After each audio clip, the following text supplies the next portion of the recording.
Good evening, members. If I could invite the Reverend Routledge to say the prayers.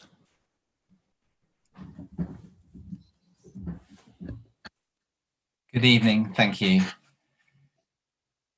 If there is one thing which holds all of humanity in common, it is the fact that we share this earth of ours. And indeed, the Church of England has, as one of its 5 marks of mission, the aim to... I just hope it's their favourite ingredient to cook with, not just their favourite ingredient to eat. I apologise for the interruption there, whatever that was. I shall carry on now. One of the Church of England's 5 marks of mission is to strive to safeguard the integrity of creation and sustain and renew the life of the earth. This can be an emotive issue, as we all know, and so for tonight's prayer, I've chosen a prayer attributed to St. Francis, which may be familiar to many of us. Lord, make me an instrument of your peace. Where there is hatred, let me bring love. Where there is offence, let me bring pardon. Where there is discord, let me bring union. Where there is error, let me bring truth. Where there is doubt, let me bring faith. Where there is despair, let me bring hope. Where there is darkness, let me bring your light. And where there is sadness, let me bring joy. Amen. So I invite councillors to join in, if you would like, with the Lord's Prayer. Our Father, who art in heaven, hallowed be thy name. Thy kingdom come, thy will be done on earth as it is in heaven.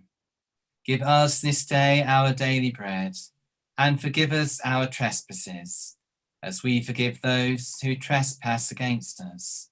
And lead us not into temptation, but deliver us from evil. For thine is the kingdom, the power, and the glory, forever and ever. Amen.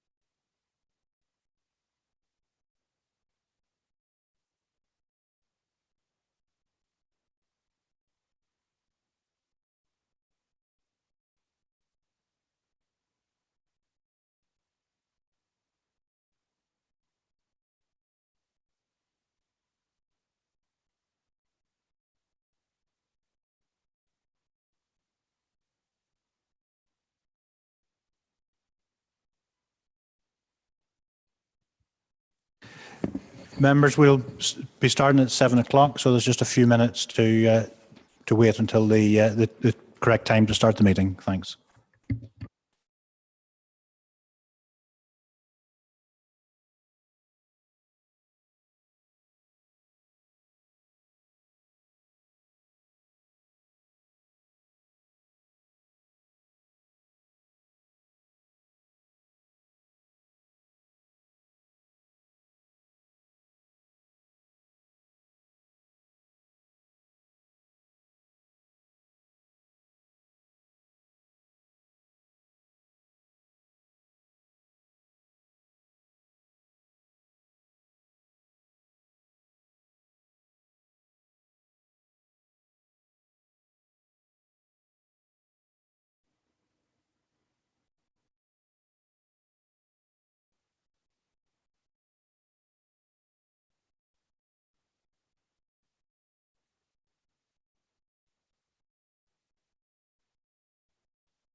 Good evening, ladies and gentlemen. Good evening. Good evening, members, those in the room and those joining us by Zoom. And welcome to the extraordinary meeting of the full council, called by members to discuss the public concerns about Walley's Quarry. Thank you all very much for being available to attend this meeting at such short notice. Good evening and welcome to members of the press and the public tonight who will be watching proceedings on our YouTube channel and who can't be in the room tonight because of COVID-19 restrictions. Before we begin, I need to go through normal, usual housekeeping rules. For members in the room, the desks have been set at a distance of at least 2 meters following the COVID secure guidelines, so you may remove your face coverings if you wish. If any members want to continue wearing a face covering, then please do so. If you need to leave the room during the meeting, please ensure the safety of those around you by wearing a face covering as you leave your seat. There are no fire drills planned for this evening, so if the alarm sounds, please leave the building by a nearest exit and assemble in the School Street car park at the rear of the building. Please do not re-enter the building until you're advised to do so. Finally, members, you have noticed that the agenda for tonight's meeting is a little different from my usual standing agenda, because this is an extraordinary meeting of the council, and therefore, other than apologies and declarations of interest, there are no other usual standing agendas. Thank you tonight.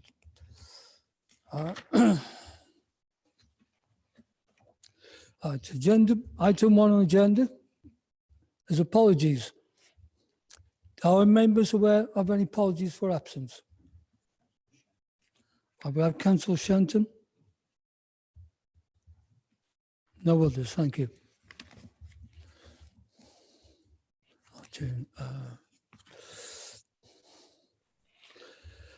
Agenda item 2, declarations of interest.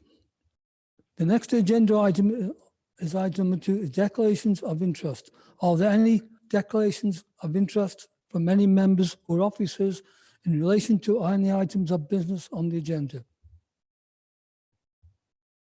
No, thank you. Agenda 3. Members, we're now turning to the first substantive item of business on this evening's agenda, which is the report of the Economy, Environment and Place Scrutiny Committee in concerns about the Walley's Quarry landfill. A copy of the report can be found in supplementary agenda from page 5. Dependencies to the report are available online. In addition, members will have received a response from read to the scrutiny report. This response has been printed and replaced on the tables tonight and is available on the inline pack from page 421. I will ask Councillor Andrew Fear to introduce agenda item 3 to the council and to move the recommendations on page 5. Recommendation is to receive the report of the Economy and Environment Place Scrutiny Committee to consider its recommendations. I understand Gary White intends to second that recommendation. Councillor Andrew Fear. Thank you very much, Mr. Mayor. This is the culmination of what has proved to be a rather long process. I recall that it was towards the end of 2019 that the leader of the council asked the relevant scrutiny committee to look into this matter, and that's proved, of course, to have been quite a wise request to have made. It has taken some time for the relevant subgroup, which I'm now the chair of, to finish its work. That, of course, is because of the emergence of the COVID-19 virus in Wuhan and the pandemic which followed from that, which has slowed our work down. And what I would like to do at this moment, if I may, Mr. Mayor, is not only to thank the officers from our Environmental Health Department for their advice and guidance to members of the committee on this matter, but also to thank our IT section for making sure that these meetings could go forward in the open and transparent way that we would have wanted them to do so. And that's not just our current IT members, but ones who have moved on. So I'm thinking particularly of Mr. Elkington. I hope he didn't move on because of my endless pestering him about technology. But I think, we owe a thanks that way. This council prides itself on being an open council, and I hope the procedure, all our meetings were well advertised. They were all on YouTube. They're still there for people to see if they want to see them. And that has all been brought about by our IT officers working very hard to achieve that. So thank you very much for all of that. What I think I should say for those who are not aware of this, of course, is that the committee that looked at this item was drawn from across the council. It was a broad cross-section of councillors, and I think it's fair to say that very many of us on that group had very different views about all sorts of things in different walks of life.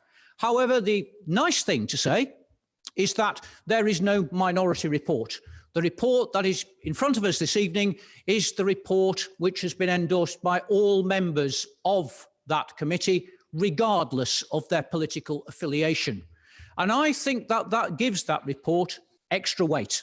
It means that what we have this evening, if the council chooses to accept it, is the voice of the democratically elected representatives of this borough. And the most important part, obviously, is part 8, where there are a series of recommendations. I sincerely hope that those recommendations made to our own council will be accepted. I also sincerely hope that the recommendations made to other bodies will not just be listened to, which is clearly only polite, but acted upon, because they are the recommendations, again, of the democratically elected body of this borough. I don't think, given the subject matter of the report, Mr. Mayor, that I say that it gives me pleasure to bring this report to the council. However, I do think that the recommendations are sensible, achievable, and I therefore commend this report to the council. Thank you. Councillor Gary White, do you wish to second this? Thank you, Mr. Mayor. I would indeed like to second this and endorse the contents of the report. I'd also like to thank Councillor Fear for actually chairing this working party and for all the members who took part in it throughout the last 12 months. So yes, Mr. Mayor, I'd like to officially second this. Thank you. Thank you, Councillor White. Members, I now look to the Leader of the Council to receive the report on behalf of the Council. Councillor Simon Tagg. Thank you, Mr. Mayor. Firstly, I'd like to thank the hundreds of local residents who are tuning into this special meeting this evening via YouTube, and also the large number of councillors that called for this special meeting. I was happy to have my name included on that, and so were a significant member of my group and also significant members of the Labour group to allow this meeting to go ahead tonight with the 3 items on the agenda. This meeting gives the opportunity for a full and wholesome debate about the long-standing and worsening problems with odours and other issues associated with Walley's Quarry landfill, and the failure, I believe, of the Environment Agency as the regulator for the site to take appropriate action until very recently, in the last week or so, following an avalanche of complaints, 2,000 complaints over the weekend of the 26th and 28th of February. These odours have caused concern and are still causing great distress to many residents across the borough. These concerns have been raised and amplified by members of this council, such as myself, and also our local MP, Aaron Bell, who took them all the way to number 10 Downing Street. In my view, this pressure has led to the recent announcements by the EA that confirm what local residents have known for a while, that there has and continues to be a significant breach of the permit by the operator, Reg Industries. Later on in our agenda, Mr. Mayor, we have a motion, and I hope that every councillor will support that and allow us to publicly stand firm and shoulder to shoulder with our residents and organisations such as Keele University, the Fire Service, local police, Aspire, local businesses, local schools, who have all raised concerns about Walley's Quarry in recent weeks. The motion not only calls for the continued suspension of operations at Walley's, but also supports calls from residents for the landfill to be closed for good, and also for the restoration phase to start in earnest for the site. I would like to thank the campaigners who have mobilised over a long period via the Stop the Stink Facebook pages and who have continued to raise this until those in authority at the Environment Agency have finally started to act. A perfect starting point for the meeting is the report from the Scrutiny Committee, which Councillor Fear has eloquently and resolutely introduced this evening. And I thank all the councillors and officers who took part in that review.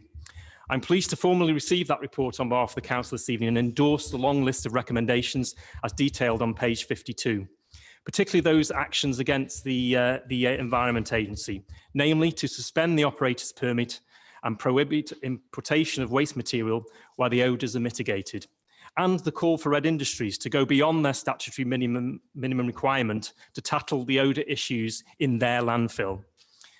I urge any member of the public to read the report and to watch the meetings of the Scrutiny Committee that are available on the YouTube channel, as Councillor Fear indicated. These contain full details of the history of Walley's Quarry, dating back to the permission for the landfill, which was made in 1998 by the then Secretary of State. The recent variation of the permit in October 2020, allowed by the Environment Agency, which almost doubled the amount of waste materials taken on site. Yet it is worth noting that early in 2019, I believe the Environment Agency gave a temporary permission because the operator was on course to breach their permit at that time relating to the tonnage of material going into landfill. I've asked the Environment Agency to clarify this. But there's no doubt the Environment Agency did give permission for significant increases of tonnage allowed via the permit, despite the opposition of this council, Newcastle Borough Council, and local residents and local residents groups at the time. In my view, this has contributed to the current problems on the site, and those dates fit with the increase of the foul odour complaints experienced from New Year 2019 onwards, leading to the significant breach and the two minor breaches relating to Walley's Quarry landfill that have been reported by the Environment Agency in recent weeks. So I contend we have seen bad regulation by the Environment Agency, coupled with poor management by the operator, which now comes to light. All of which has led to the explosion of odours which we face today and still face today, because today there has been numerous odours reports to the council from the western side of the borough. The Scrutiny report provides evidence and a timeline for a worsening situation to the landfill, and a series of recommendations that I hope will be heeded by those concerned, and I fully endorse them, Mr. Mayor. Thank you. Members, we now move to the debate on this item. Can you indicate by raising your hand if you wish to speak? Also, can you remain with your hands held up so that our officers can take names of the people who wish to speak? Thank you.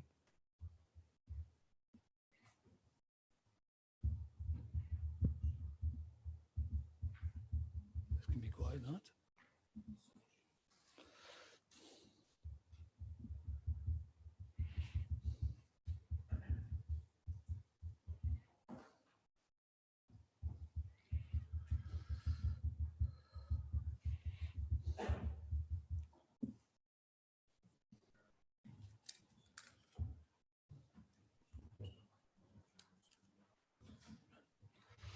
Thank you. I have the list of names who members wish to speak. Can Councillor David Jones be the first one to speak, please? Thank you, Mr. Mayor. I'm not as long in the tooth as a councillor here as you, Mr. Mayor, who has served this borough eloquently for a distinguished period of time. But I do think that in my time on this council, this piece of work has been the most important piece of work that I've been involved with. And it's demonstrated, as Councillor Tagg mentioned and Councillor Fear mentioned, what happens when we have issues that transcend politics and issues that transcend just a simple one area in our borough and affect our whole borough. The issues with odours has been something that has plagued certainly my entire time that I've lived in Newcastle. I moved to Newcastle in 2010, and whilst I could detect the odours then, they weren't in the intensity or frequency that we've seen over the last couple of years. It's important that we recognise the hard and distinguished work that members have put into this report. And for those members of the public or other members that haven't had opportunity, I do think it's wise that you have a look at the recorded sessions where we held the evidence sessions with the Environment Agency and residents groups, where we listened to the issues and we took the Environment Agency to task, not just over issues that we have with their failure to regulate the permit, but also issues that we have with their methodology for regulating, which I personally feel has a lot to answer for the situation that we're in now. I do think that this is symbolic of a council that is open and transparent, that listens to residents, that takes residents' issues clearly, and can come together in order to produce what is a very fair, very open, very transparent, very reasoned document with a set of very clear, very fair, very open recommendations.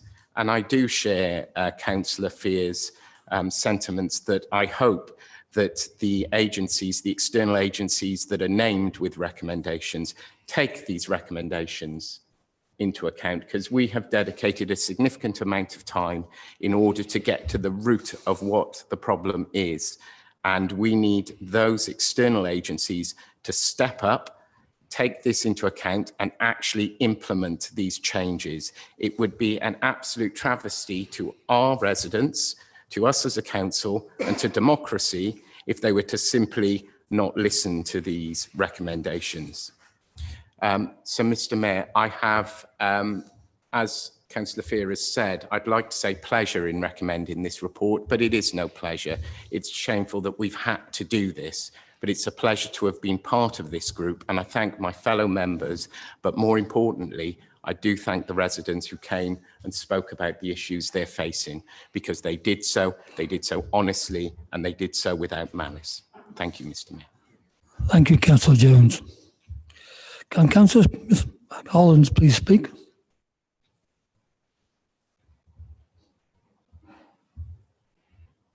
Councillor Holland? Hello, Mr. Mayor. Can you hear me? Yes. Thank you, Mr. Mayor. I wear this around a lot. People say to me, Mark, why do you wear the mask? You can't catch COVID if you're outdoors and you're socially distancing. Some people even say, Councillor Holland, you're so handsome, it's a tragedy to hide your beautiful face. But of course, I don't wear the mask because of COVID. I wear the mask because of the stink. And this awful smell, which has invaded our borough and made our people feel sick, it's blighted our streets. It's robbed so many people of the quiet enjoyment of the government prescribed outdoor exercise that we were supposed to take during the pandemic. And it's entered our homes. Now, I represent Westlands Ward, and this morning I received 2 complaints, unconnected, from residents of my ward, complaining about the odour last night. And it's true that across Westlands and on Clayton Road, where I live, the odour yesterday was awful. This past month, especially at night, the smell has been present more often than it has not. And we know from the number and the pattern of complaints that this is an issue that's become rapidly worse across the borough, worse than when the council's scrutiny committee first convened in the autumn of 2019 to look at the issue. Now, I commend the scrutiny group on their work. It's a massive report. It's incredibly detailed. It was right that in 2019, this council commissioned that piece of work. And at that time, it was only communities really in Silverdale and on pool fields that were reporting foul odour. But this report bears out the direction of travel and the worsening of the problem. I think, for example, the chart below paragraph 5.26 shows a huge increase from August 2020 in the number of complaints to the council relating to Walley's Quarry, from 13 in July up to 198 complaints in September of last year. Now, in an answer to a question put by our Member of Parliament, DEFRA confirmed this month that the 6-month rolling total for complaints related to Walley's Quarry hits 6,938. So this is bad, and it's getting worse. Now, one of the issues that our report grapples with is the difficulty in quantifying and qualifying the nature of odour nuisance. The measurement metrics are set out at paragraph 5.25, and at paragraph 4.25, that confirms our Environmental Health Department are investigating and determining statutory nuisance where measurement of odour is detected. But we're constrained in doing so, I feel, because the measurement of odour is so subjective. And in my view, there's got to be a case for more detailed analysis of the kind of waste being tipped at Walley's quarry, and some reckoning made of the kind of waste that's known to generate odorous chemicals on decomposition. Now, is the additional volume accepted by the permit variation last year, is that preventing effective odour management? We know that complaints have spiked since the permit variation. Are new types of waste being tipped, which produce odorous chemicals? We know that plasterboard, for example, contains sulfates, which react with landfill conditions to produce hydrogen sulfide. And what other factors are there which can explain why the Environment Agency has now reported 3 breaches of the site permit only in recent days? Now, I don't know the answer to those questions, but I am disappointed by section 2 of our report from paragraph 2.9 onwards, which details the engagement of the site operator at Walley's quarry with this scrutiny review. They cast aspersions on this council's motivation in preparing this report, and they question our right to investigate and represent our residents on this issue of acute importance. That's not good. I don't think that is a regrettable attitude for the site operator to take. Now, I would like to endorse the Scrutiny Committee's recommendations set out at section 8, and I would particularly encourage the site operator in particular to accept this as a wake-up call and very carefully to consider the actions set out at paragraph 8.3, which represent the most basic steps towards restoring public confidence in its business. And I say that notwithstanding the items that are yet to come on tonight's agenda. Thank you, Mr. Mayor. Thank you, Councillor Holland. Councillor Gardner, please. Thank you. I'm also grateful to receive the report and the motion due later on. I sort of have more of a question. Trying to ascertain the causative link between health issues and odours associated with landfill sites is difficult to research. However, I note the Lancet published in June 2020 a study which showed a significant association with asthma and other health issues such as depression, even when corrected for socio-economic factors. Further to that, a 2015 study in the International Journal of Epidemiology showed a strong association with respiratory diseases and hydrogen sulfide odours associated with landfill sites. I note that the Royal Stoke Hospital itself recently complained about such odours. Given that respiratory diseases such as COPD and asthma are significant health concerns for wards adjacent to the landfill site, and also for my own ward of Crackley Med Street, who have also complained of the smells, I would like to know, other than the request to Public Health England in tonight's motion, if the council has any plans to gather health data, including mental health, epidemiological, toxicological and risk perception studies, which may help to support or allay residents' health concerns. I will add that even if no such links were proven, this still, of course, does not negate the quality of life of impact on our quality of life, our residents are experiencing, and how that in turn impacts on their mental health and well-being. And looking at section 5.93 of Public Health England's response, it is sad that we are going to struggle to produce any real data and scientific proof that there is some health concerns here. Thank you. Thank you, Councillor Gardner. Councillor Heeson, please. Hi. I'd like to just say thank you to the residents that have been in touch with myself. It's not just my own ward, which is the Westlands ward. I've also had people complaining from Thistleberry, Newcastle, and even the staff at Royal Stoke on how it's impacting with the odours and the smell. I have to admit, I'm with them fully because I can't sit in my garden. I live in the Westlands area. I can't sit in my garden because the smell is so terrible. So I fully endorse the report, the recommendations in the Scrutiny report. Thank you. Thank you, Councillor Heeson. Councillor Fox-Hewitt, please. Thank you, Mr. Mayor. Also, I'd like to place on record my thanks to all those involved in preparing the report. It is clearly and comprehensively set out, so I would like to extend that thanks to everybody. I think it's also important that I place on record my gratitude to the work undertaken by hundreds of residents and campaign groups such as Stop the Stink Group for the spirit in which they have raised those concerns. Fully endorse the report. I would just ask 2 points of clarity. I do think they're covered. It may just be because they're not as specific as I would look for, and that's can we request a sample drilling core to be taken and subjected for testing on the site? And the second point is, I think this is covered under lobbying, but can we ensure that the case study of our issues experienced to date, including this scrutiny report, be sent to the Planning Inspectorate and the Minister for Housing, Communities and Local Governments, because I strongly feel that the regulatory and legislative framework has let residents down in terms of protection. I've also been contacted by large numbers of residents in Bradwell. Only this morning, Simon from Bradwell asked, why is it that residents as far away as Bradwell can smell the odours associated with the waste site so strongly?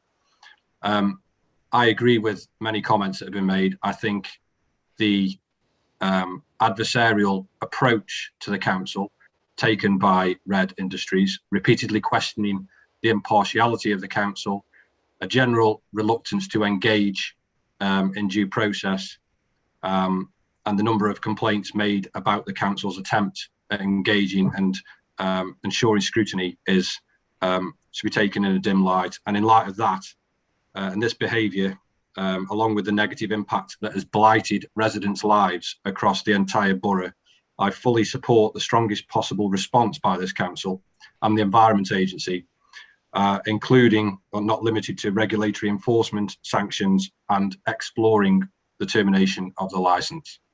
Thank you, Mr. Mayor. Thank you, Councillor Hewitt. Councillor Julie Cooper, please. Thank you very much, Mr. Mayor. First, I'd like to endorse the report and for all the hard work that everybody's put into it. Aaron Bell put a 10-minute proposal for a bill at the House of Commons a week ago. I haven't heard how that's gone yet. I'm still waiting to find out.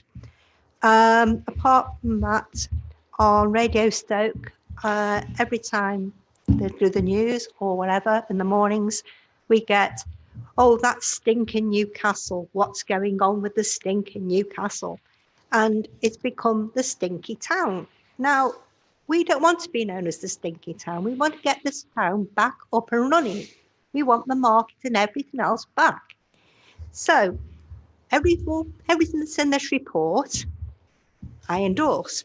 I'm just hoping that Red Industries and everybody else just does not hope they listen to what we're saying, not just saying, yes, we will, and do something about it. Not, oh, yes, we will, to shut us up, to think it'll go away. We, as Newcastle residents and Newcastle Council, are not going to go away. This situation has got to be solved. We're not going to give up. We'll fight this one. So please, don't let it just fall on deaf ears. Do something about it. Thank you very much. Thank you, Councillor Cooper. Councillor Ruth Wright, please.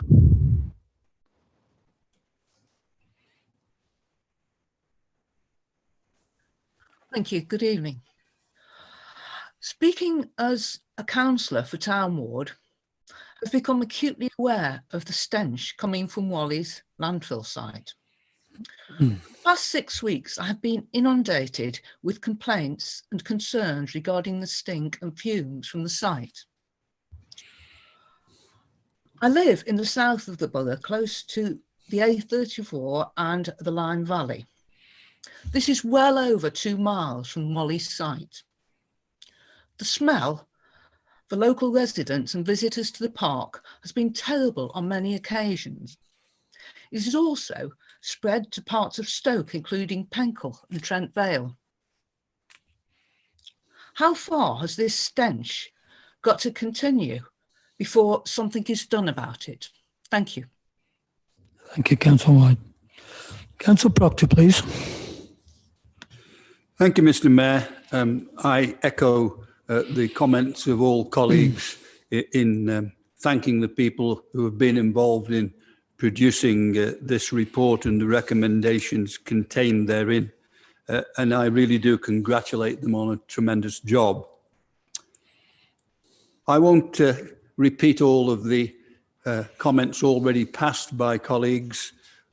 I will just confine myself to the fact that my ward in Audley, which is approximately 5 miles away from the alleged stink, residents in Audley have had their lives adversely affected by this awful odour. Now, if it's reaching 5 miles away and being so offensive, heaven only knows how the poor souls living more locally to it are surviving at all. There is little doubt that people's health is being affected by this. I was talking to one lady who lives in Audley and who, for health reasons, needs to use a machine to help with breathing overnight. This requires her to keep a bedroom window open. You don't need me to go a lot further before realizing that she's unable to operate a machine to help with her health issues because of this absolutely horrendous stench.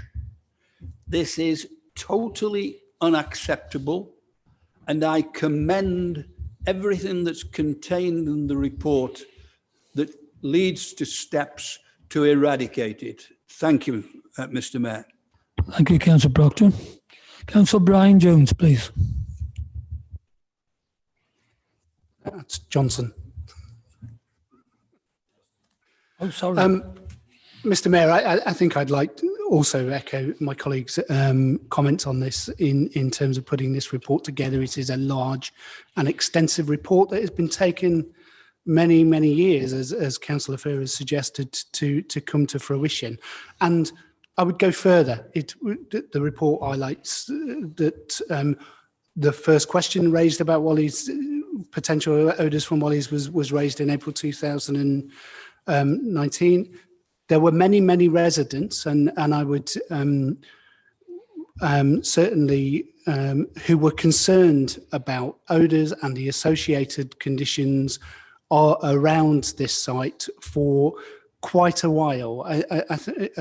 Before that, I recall the first public meeting, the large public meeting, was held at Nottingham Residents Association, and I would certainly thank those people who attended that meeting, but particularly residents like Angela Eagles and Tony Eagles, Graham Eagles, Stephen Meakin, who was one of the key drivers of raising this as an issue with councillors. We've all raised issues associated with the potential concerns around the landfill. It isn't just about the smells. It is also issues around traffic, around rats, as the report indicates, flooding into neighbouring premises.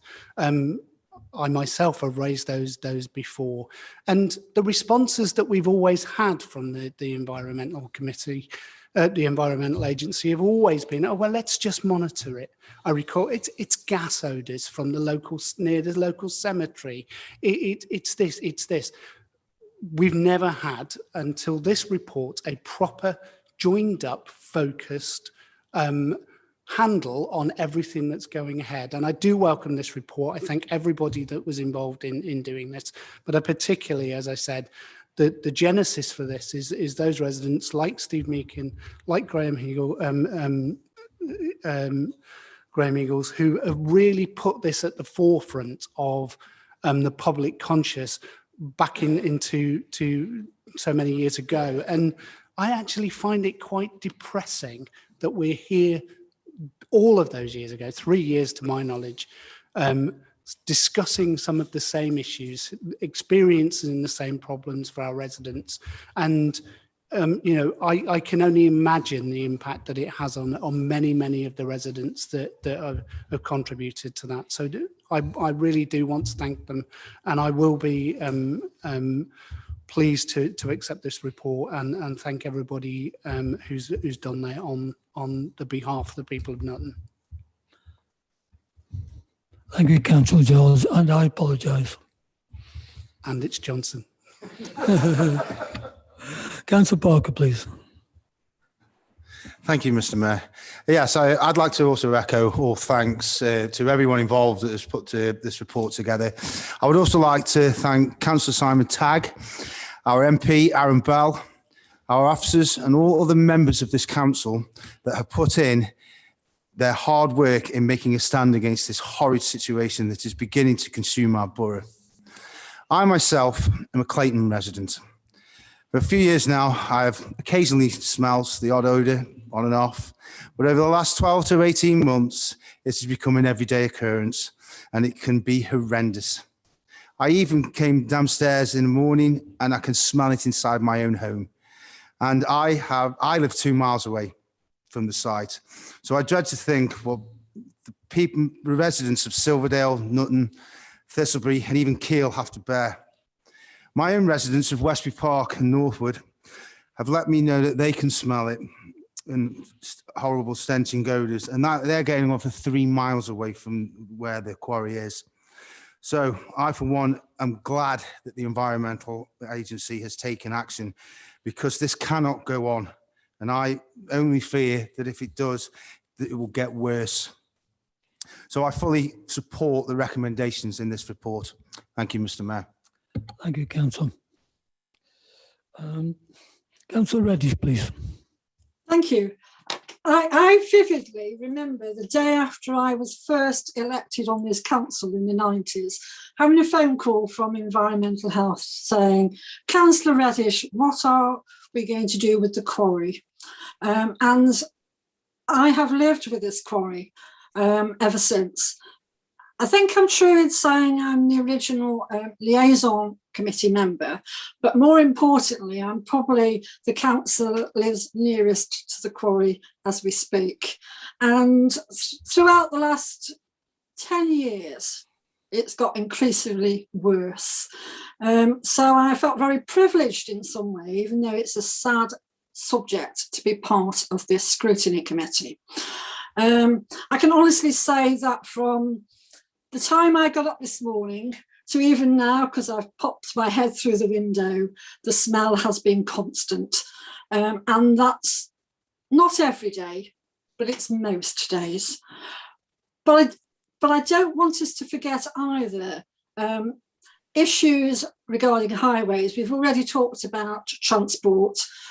We've already, I think, alluded to the fact that people who contact me say we can't get to the Silverdale Cemetery very easily because there are lorries queuing up there. And if we could also address that, I would very much endorse that. Annoyingly or stupidly, I actually went to have my car washed in Silverdale the other day. By the time I got back to Thistlebury, it didn't look as though my car had been washed for months. The mud on the wheels and right up the windows. So I think, yes, the stink is important and it's horrendous, but I don't want us to lose sight of the litter that comes from the quarry. I mean, I think those who drive along Cemetery Road most days see litter that's generated from the quarry. So that is an important issue, as is highway issues, volume of traffic, flow of traffic, mud on the road. So I very much endorse this report, of which I was part of. Saddened though I am to have to put my name to it, I very much do so.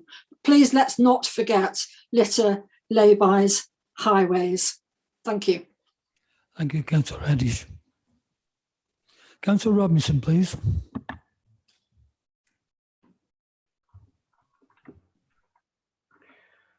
Thank you, Mr. Mayor. I would just like to say that I support the report as has been presented.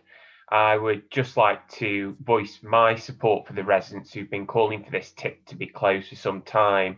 And it's been absolutely wonderful to see so many people from across the borough coming together to finally see some action. I have to say, as someone who represents a ward in the north of the borough in Butt Lane and Tork, I didn't actually ever think that it would affect the residents that I represent, but now the stench is emanating as far as up to Kidsgrove. You know, the situation's got that bad that residents have had to make complaints in my own area, and I've had to learn very quickly how other councillors have been dealing with this for a lot longer than us in the north of the borough. I really do not understand, Mr. Mayor, how in this modern day, with all the regulations that are supposed to be in place to protect people from pollution, that this has been allowed to go on for as long as it has done. I have to say something's gone terribly wrong. And I really do believe as well that the Environment Agency has been far too slow to act so far. It does feel a little bit like, to me, a dereliction of duty. Any everyday person would lose their jobs if they were allowed to do something like this in the workplace. But it seems here there's one rule for us and another rule for them. I'm glad we're finally seeing some robust action by the authorities, and hopefully the site will be shut down. I think that is the best outcome for all of us. Even more so though, Mr. Mayor, it worries me to hear that people talk about their health being adversely affected, and I really do hope more work will be done to investigate that. I agree with Councillor Gardner. I believe that health data should be gathered, and as soon as possible. And I don't think that's to scaremonger, but it is to make sure our residents have not been affected by anything more sinister. I think ultimately, if we don't check, we'll never know. So I think something does need to be pushed in that sense. I think people have suffered for long enough now. Enough is enough. And it's good to see that this council's finally taking the action that's needed along with the authorities, and to see members working together to get the issue shut down and sorted. Thank you, Mr. Mayor. Thank you, Councillor. Councillor Leski, please. Thank you, Mr. Mayor. I too welcome the content of this evening's report, and it's long overdue. I also support comments that have been made from across the council, from other councillors. I represent Woolstanton, and although we are a little way geographically away from the quarry, we suffer from odours. I receive complaints from local schools, community venues, residents, and the like, as well as businesses. We have to, as well as the report that's being prepared, I think that the action taken by residents groups to highlight these issues is also commendable, because it's only with a united front from everyone, this council, and from residents and residents groups, that change will be brought about. I'd like to make comment really on the Environment Agency. Now, the Environment Agency's mission statement is to protect or enhance the environment. In this particular case, my understanding that there has been failure within the Environment Agency, certainly to protect the environment of those who are affected by the odours that are associated with the quarry. And it is high time now that action is taken, whatever that may be, that's appropriate in order to stem the problems that are there at the moment. And it would seem that the only way that's going to be done is to effectively cease operations at that site. Thank you, Mr. Mayor. Thank you, Councillor. Councillor Sweeney, please. Thank you, Mr. Mayor. There's one thing about this particular issue. It brings this council together with a sort of a unanimity that I've rarely seen. My son went to sixth form college, Newcastle College.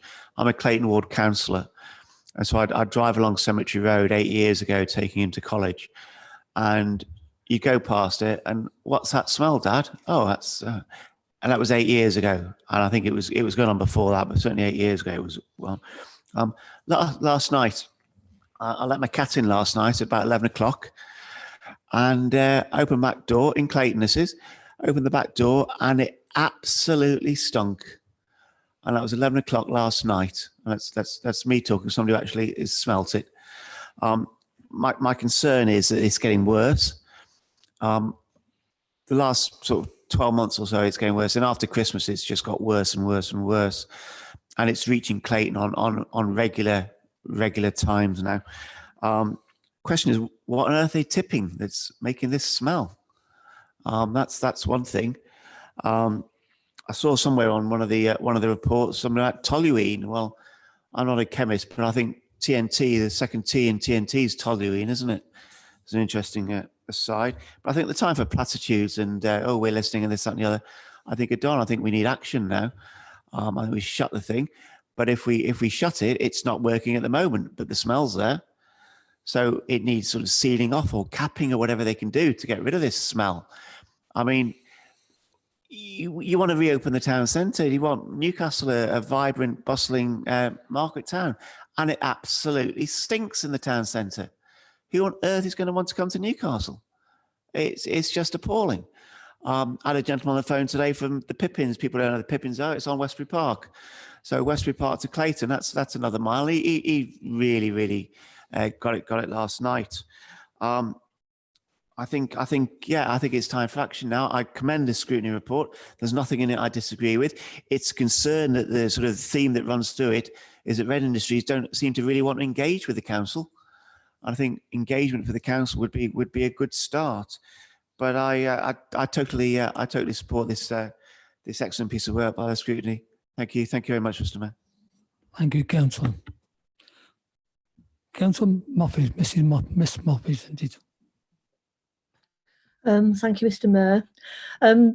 Like the other councillors here this evening, I absolutely accept the recommendations of this report and thank the Scrutiny Committee for the work that they've done on putting it together. But I have to say, as a mother, it breaks my heart to see what has had to happen locally with decent young man, a father of children, having to become so desperate that he takes extraordinary actions which ends up with him in trouble. This is a young man who would never have got into trouble like everybody else. The people of Silverdale, Nutton, Milehouse, Newcastle, Audley, they just want to get up in the morning and love their kids, go to work and get on with it. And our community members have been deprived of that very ordinary thing for far too long. And it's brilliant that we're at this point now with this extraordinary meeting. It's great that this report has made such strong recommendations, but I think that things need to go further. Community members have been gaslighted. They've been made to think that their experiences, their own senses are not as good as machines that haven't even been plugged in to test what the level of smell is, when actually all you need to do is ask people. And, you know, I really think that there needs to be some inquiry as to how residents have had to get to the point of such distraction and such organising before they're listened to. I'd also like, and I think it's brilliant that our councillors is united today, is that we should never, going forward from here, forget that we're here to represent people, and we should always put our people first before we make decisions and allow things like this quarry to happen in the future. But as quickly as we need to be acting, people want to see this done properly. There is real worry that it's just going to be a cosmetic job of, you know, spraying the tip with some deodorant and just grassing over it. There's real concern about the washing down of lorries and where that water is going and how that water is affecting people's drinking water. So we have a long way to go to reassure our residents again. And I think the recommendations in this report go a really good way, and that's why we absolutely will be endorsing it today. But, perhaps we also need to continue to engage with our community members and really listen to what their concerns going forward from this day are. Thank you. Thank you very much. Thank you, Councillor. I've been asked if Councillor Gary White asked me to speak. I don't normally allow people to speak twice. On this occasion I will, if he keeps it very, very short. Thank you. Councillor Gary White. Thank you, Mr. Mayor. I appreciate that. I wanted to come back really because I've been getting more and more wound up as I've heard my colleagues speaking about the impact that this has had on our borough and our community. It's absolutely awful, and I wanted to just talk about two other things. So Simon and myself, we represent Madeley and Betley ward, and like councillors Proctor and Robinson, we're in the north of the borough, and we have been getting quite a number of complaints since Christmas. This is really exacerbated. But what I also wanted to talk about was the impact on our town centre.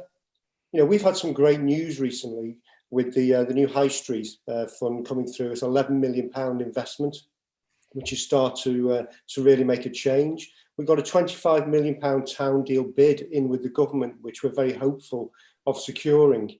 And if we get all of this and we've still got this to cope with, this stink, how are we going to get people to our town? It's going to affect our businesses. It's going to affect the footfall. It's going to really have a major impact. Would you want to go and sit outside Cafe Nero in the Queen's Gardens having a cup of coffee with this stench? I certainly wouldn't. So it is so vitally important that everything in this report is fully undertaken. And the last thing I'd like to say, Mr. Mayor, is that the Environment Agency, as many other members have said, have got to be held to account for this. It's only in the last few weeks that they've really started to take any action, and that was under real pressure from Aaron Bell and from this council itself, and that's not acceptable. Thank you, Mr. Mayor. Thank you, Gary White. Thank you. Councillor Walley, please. Thank you, Mr. Mayor. I just wanted to kind of echo what a lot of people have already said. So firstly, a huge thank you to those on the cross-party scrutiny committee that made the report. It's very thorough, very detailed, and a great job. So a huge thank you to that. But also, could you speak up, please? Sorry, can you not hear me? You can pass very quietly. Sorry. I also wanted to say thank you to all the residents who there's been a huge surge of people that quite frankly maybe previously wouldn't have reported it, and have, the smell has got horrific. It's on a daily basis now, and are putting that forward, and we can see all those reports statistically marrying up now. To echo what Councillor Fox-Hewitt's already said, we've had numerous reports in Bradwell, which is a considerable distance away from the quarry, and it's affecting people all over the borough and further than the borough as well. So it's just not acceptable, and I would support firstly closing it, but also further sanctions, which have already been mentioned. And quite frankly, Red Industries have been completely inconsiderate of anyone that lives in the vicinity, but also for the environmental agency to be so negligible. I think they also need to be held to account, because they've been really slow on this uptake. The entire time I've been a councillor, this has been an issue. I think it's fantastic that we all agree. Cross-party, everyone's got the same approach, everyone's got the same opinions, and taking that forward, I'd like to see us keeping that pressure on them. So it's not just that they stop and then, or the smell might dissipate for a little while and we take the foot off the gas. I think we really need to push this. We need to push the sanctions, and we need to push the environmental agency to do more and be more on it. And it shouldn't be at these numbers of reports before these actions are taken. Thank you, Councillor. Councillor Panter, please. Thank you, Mr. Mayor. There's a mention made in the Sentinel this week about possibility of moves to reopen the West Coast Main Line through from Madeley to Newcastle to bring more visitors in. I think that's somewhat a dead duck until we can enforce some action on this matter. Secondly, I'm also wondering where the rubbish that's tipped into Walley's Quarry is coming from and where it's going to go to now in the meantime. Is it going to create yet another stink somewhere else? Meanwhile, I'd like to congratulate the committee for this work, first class. Thank you, Councillor. Councillor John Williams, please. Thank you, Mr. Mayor. I'd first like to thank the residents and the pressure groups that have worked tirelessly all hours of the day and demonstrated outside the Walley's Quarry against the stink. I represent Crossheath, where a majority of the traffic, the lorries, go to and fro the site, plus other clay lorries that use our local mall, moving our local mall to brickworks. And they've been very, very patient and putting up with that traffic. But on top of that, they've had this stink. And it's been absolutely appalling, and loads of complaints. They're not, they fell on deaf ears. And at first, I'd like to mention the environmental agency that have really let us down. They are consultants to every planning application that comes before the borough, and we rely on their expertise to protect the residents, and they have not done so. And in the planning applications on the Persimmon site and on the last Hampton site that went to appeal, the environmental agency report was taken on by the planning inspector, and permission was given for houses right next door to this quarry, to this landfill site. So that's what the environmental agency, they have failed the people of this this borough. And I'd just like to make a point on the health, which was mentioned by Councillor Gardner. Oh, a lot of our residents suffer from respiratory chest diseases because of the working in heavy industry. There's now disappeared with the jobs in the coal mines and the refineries, and of course the pot banks, the ceramic industry, and a lot of heavy industries. And they suffer in this area. It's longer all in North Staffordshire, but mainly this area what we're talking about, suffer with respiratory diseases. How do you expect people to live with this stink? Your natural what's in it is to try and breathe. It's absolutely appalling what's gone on, Mr. Mayor, and I endorse everything that's been said or in this report. And again, they've let us down badly, really badly, Mr. Mayor. Thank you. Thank you, Councillor. Councillor Kieran, please. Thank you, Mr. Mayor. I think this report is a good start, but it's really, really important that it is a start and that we continue to build on it and we continue to keep up the pressure.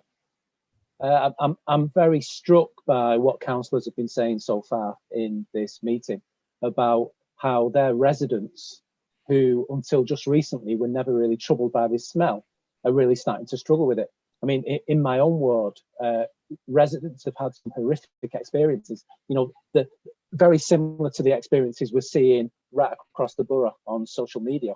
Not being able to sleep with the windows open, feeling sick, headaches, etc.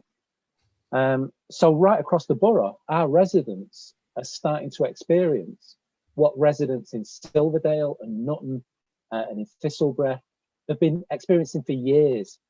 And I think it's really important that we don't lose sight of that. Now, Councillor Gardner has already spoken, I think, very eloquently about some of the health issues associated with this. And like Councillor Gardner, when this was really starting to come to a head, I was kind of looking around for the evidence. What does the evidence tell us about the health impacts that this might be having on our residents? And one of the really depressing things is we don't know. I've spoken to some really sensible experts who specialise in these kinds of issues, and there isn't enough evidence of what happens with long-term community exposure to what the Environment Agency might call low levels of hydrogen sulfide and all of the other gases that are being churned out. We really don't know what putting up with this for years is doing to our residents.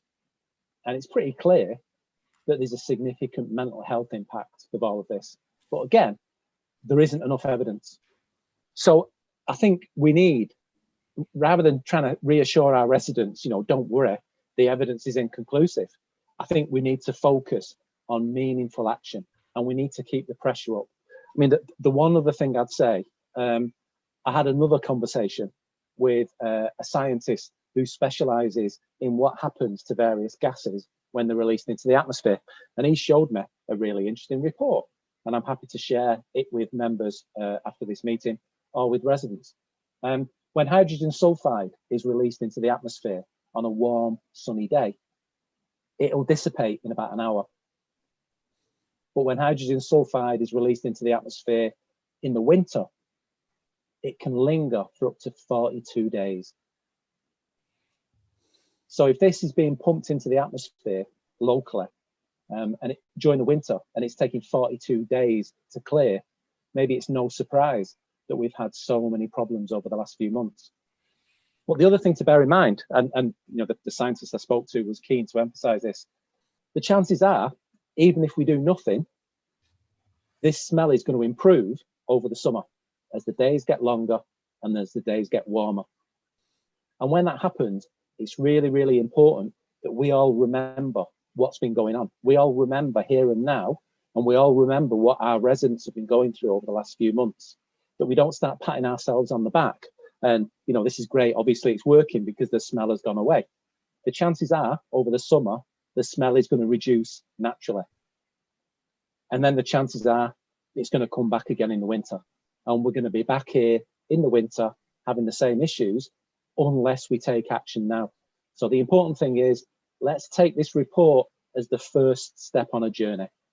And that journey is about sorting this out in the interests of our residents.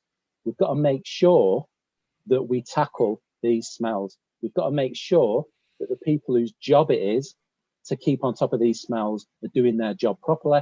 We've got to make sure that the people whose job it is to monitor this on behalf of the public are doing their jobs properly. So, you know, great. This is a great report. Thank you to everyone involved. But it's got to be the first step on the journey. We can't take our foot off the gas. We've got to carry on. We've got to remember, those of us whose residents are not normally affected by this smell, we've got to remember these last few weeks and months. We've got to make sure that we take long-term, hopefully permanent action, because we've got to resolve this in everybody's interest. Thank you. Thank you, Councillor. Councillor Waring, please. Thank you, Mr. Mayor. I won't go into what all my colleagues have said. It's a good report. People have obviously got a lot to say about it. We live in Harriseyhead, so we're probably about as far away as we could be from the actual quarry within the borough. So as yet, I haven't actually noticed the smell outside here, but we went down the M6 yesterday and the smell was clearly noticeable at junction 15. So it's clearly travelling some considerable distance. We recently moved house, and something that came to mind was that we sold our house very quickly and we were very fortunate. I do wonder though about anybody who lives in the vicinity of the quarry, if for whatever reason they wanted to or needed to sell the house, how on earth would they sell it? Because anybody coming to look at the house with the smell as it is at the moment would be put off, and it must lead to all sorts of problems for people. So that was just an angle that I hadn't heard mentioned earlier. Thank you. Thank you, Councillor. Councillor Pickup, please. Thank you, Mr. Mayor. I'd just like to endorse all the findings that are in this report and totally agree with them. I wasn't going to speak tonight until Councillor Gardner actually made the reference to the effects it's having on people's health. I had a message today from one of my son's best friends. He lives on the Mile House, the new estate near Morrison's. So apologies if I'm stepping on anyone else's toes here, but he actually asked me to speak tonight, and he said, I am seriously worried about what it's doing to my son, who is only 18 months old, and his partner, who is pregnant again and expecting a baby in the summer. All three of them have asthma. This person is actually a personal trainer. You couldn't meet a fitter person if you tried to. He really is. incredibly fit. He said to me, he said, the smell gets into the house overnight. All of us have sore eyes, throats, headaches, etc. every morning. I am under ear, nose and throat, going for an MRI on my sinuses next week. My nose is so bad. And then he put, please get it shut down. We really do need to think about the effects of the health of the people that are around there, as well as property prices and everything else. They're a young couple. They've not long since moved there. Wouldn't be able to sell the house now with the stink that's there, and they've got another baby coming soon. So I just wanted to put those thoughts with you about a local resident and their concerns. Thank you, Council. All councillors, we've had a very good debate. Notice of the time, I'm careful. We don't want to be here till midnight. As a mover of the motion, Councillor Andy Fee, would you like to sum up? Thank you very much, Mr. Mayor. Again, I think it's nice to hear from colleagues that they are happy with this report. I also hope that those who are listening in from outside are heartened by the unanimous attitude of the council towards this report. Again, I would urge anyone who hasn't taken the opportunity to read the report, or indeed to revisit the meetings that are all available on YouTube and such like, to do so. And I only can say thank you very much to those who've contributed to the process, both within the council and, of course, without the council. And I am very heartened to hear that it looks like this report is going to be accepted. Thank you, Councillor. Would the Leader of the Council like to speak? Yes, thank you, Mr. Mayor. I think an excellent debate, and I think a lot of the comments that members have made have been echoed through the social media feeds across the last few months, and I just see the members from across this borough representing communities diverse as distant as Audley, right down through to parts of Tork, through to Maybank, through to Wolstanton, right down to obviously Thistlebury and Poolfields area, which is the epicentre of this. Just shows how wide this issue is for people and the concern it's causing. I mean, on the health issues, again, what we have to say is obviously that people that have got concerns about the health issues must go to their GP. That's what they must do, because we need the data from that, so that can become then a highlighted issue that can be verified and then can be acted upon. That's really crucial that people do that. I think contact from residents, we've all had it. I mean, I've had text today asking me to raise the issue today at the meeting, which I did in my initial comments from the Westlands area that I represent. And I think it's been a massive issue that has grown and grown and grown, particularly, I think, since in the run-up to Christmas, as members have said. And I think it's related to the amount of materials that have been going in there, and that has overwhelmed the operator. And we're seeing the results of that now with the breaches. I think Councillor Williams did mention a good point about issues to do with planning. And we know that there are houses planned to be built, there are permissions to be built within, I don't know, sniffing distance of this site. And I can assure the residents that are watching this today, as it's mentioned in the chat box on YouTube, that we did not give permission for those. We refused those here locally, and they were overturned by the planning inspector, the national planning inspector. So every time this council is asked about this quarry and the effects it has on its community, we echo the fact what residents are saying to us, that it's an issue. I've heard, as Councillor Waring has heard, and others have heard about, house sales falling through because of this.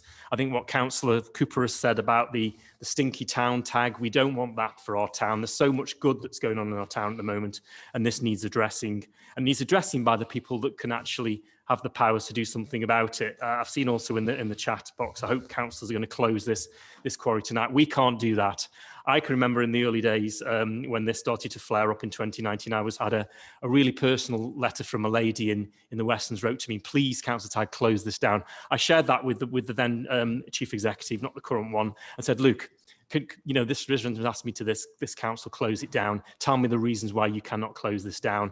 And that is because we don't have the regulatory power to do that. We can investigate nuisance and odour. We're doing that. But in the end, it's the Environment Agency that have the direct powers as the permit regulator to be able to do that. And we're going to, as residents will have seen tonight from all the members that have spoken, the focus of this council is on getting that EA to act, the Environment Agency to take their responsibilities. They begin to do it now after a very, very poor start to this. And I hope that they will pursue this through. There's a lot going on, I know, behind the scenes with the EA, and we must let them now do their investigations on this and to ensure that the operator brings the breaches to an end. And of course, we've got our motion coming up. That's still coming up this evening, which we're going to be debating in a bit. So I'll leave it there. But thank you to everybody who's spoken. I think this report won't be left dusty on a shelf. It will make its way to those that need to see it and actions that need to be taken. Thank you, Mr. Mayor. Thank you.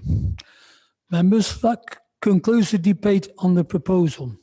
I will now put the matter to the vote.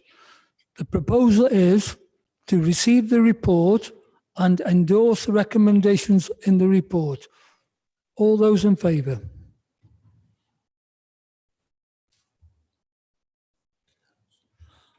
That's carried.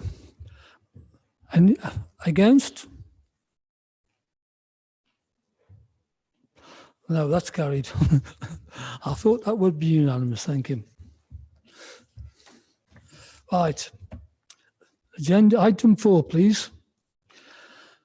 Members, we now turn to the next substantive item of business on this evening's agenda, which is the report on the Odor incident 26 to 28th of February and the Environment Agent's response. A copy of the report can be found on the inline supplementary agenda pack from page 359. Members in the room, these papers have been placed on your desk, page 65. I will ask Councillor Simon Tagg to introduce the agenda item to the Council and to move the recommendations on the front of the report. The recommendation is to receive the report. I understand Councillor Sweeney intends to second that recommendation. Councillor Simon Tagg, please. Thank you, Mr. Mayor. This is a complementary report which details the issues we had on that particular weekend. But in my mind, the incident is still ongoing. As we've discussed earlier, people have been complaining about in large numbers today about odours to the Borough Council through the online reporting system. But this just goes to show, I think, the actual massiveness, for want of a better word, of the issue, particularly that weekend, and the amount of complaints we received over the weekend and the distribution of those which are attached on maps in the report. And I also, it says on the report about the obviously the response of the EA. I think we've heard a lot about the monitoring equipment wasn't plugged in. We've heard a lot about press releases being changed after they'd been to try to make out it was a more minor incident than it actually was. Again, all that is up there and out there and has been seen. I think just also the fact that we believe the EA Environment Agency had nobody going around monitoring the odours that weekend, when already on the Friday there have been numerous reports something was wrong. We know that the operator had been drilling gas wells earlier in the week, but wasn't doing it that weekend. And something was wrong, but they didn't react, and we haven't really had an explanation for that. And I think that is really poor on the Environment Agency. I've criticised them publicly when I've been on the media, and I think they deserve that criticism. And even though the recommendation before us is that we note the report, I'd like to amend the recommendation, if I could, Mr. Mayor, and take into account some of the views I've heard from the community, and also the views I've heard from councillors, and particularly this evening, I think it was Councillor Muffy that said this as well, is I think we should also write to the Prime Minister, because we know that Boris Johnson has been involved in this, and we know that our MP Erin Bell went to see Boris Johnson with some indications and maps of the quarry, and I believe there is influence higher up than the EA.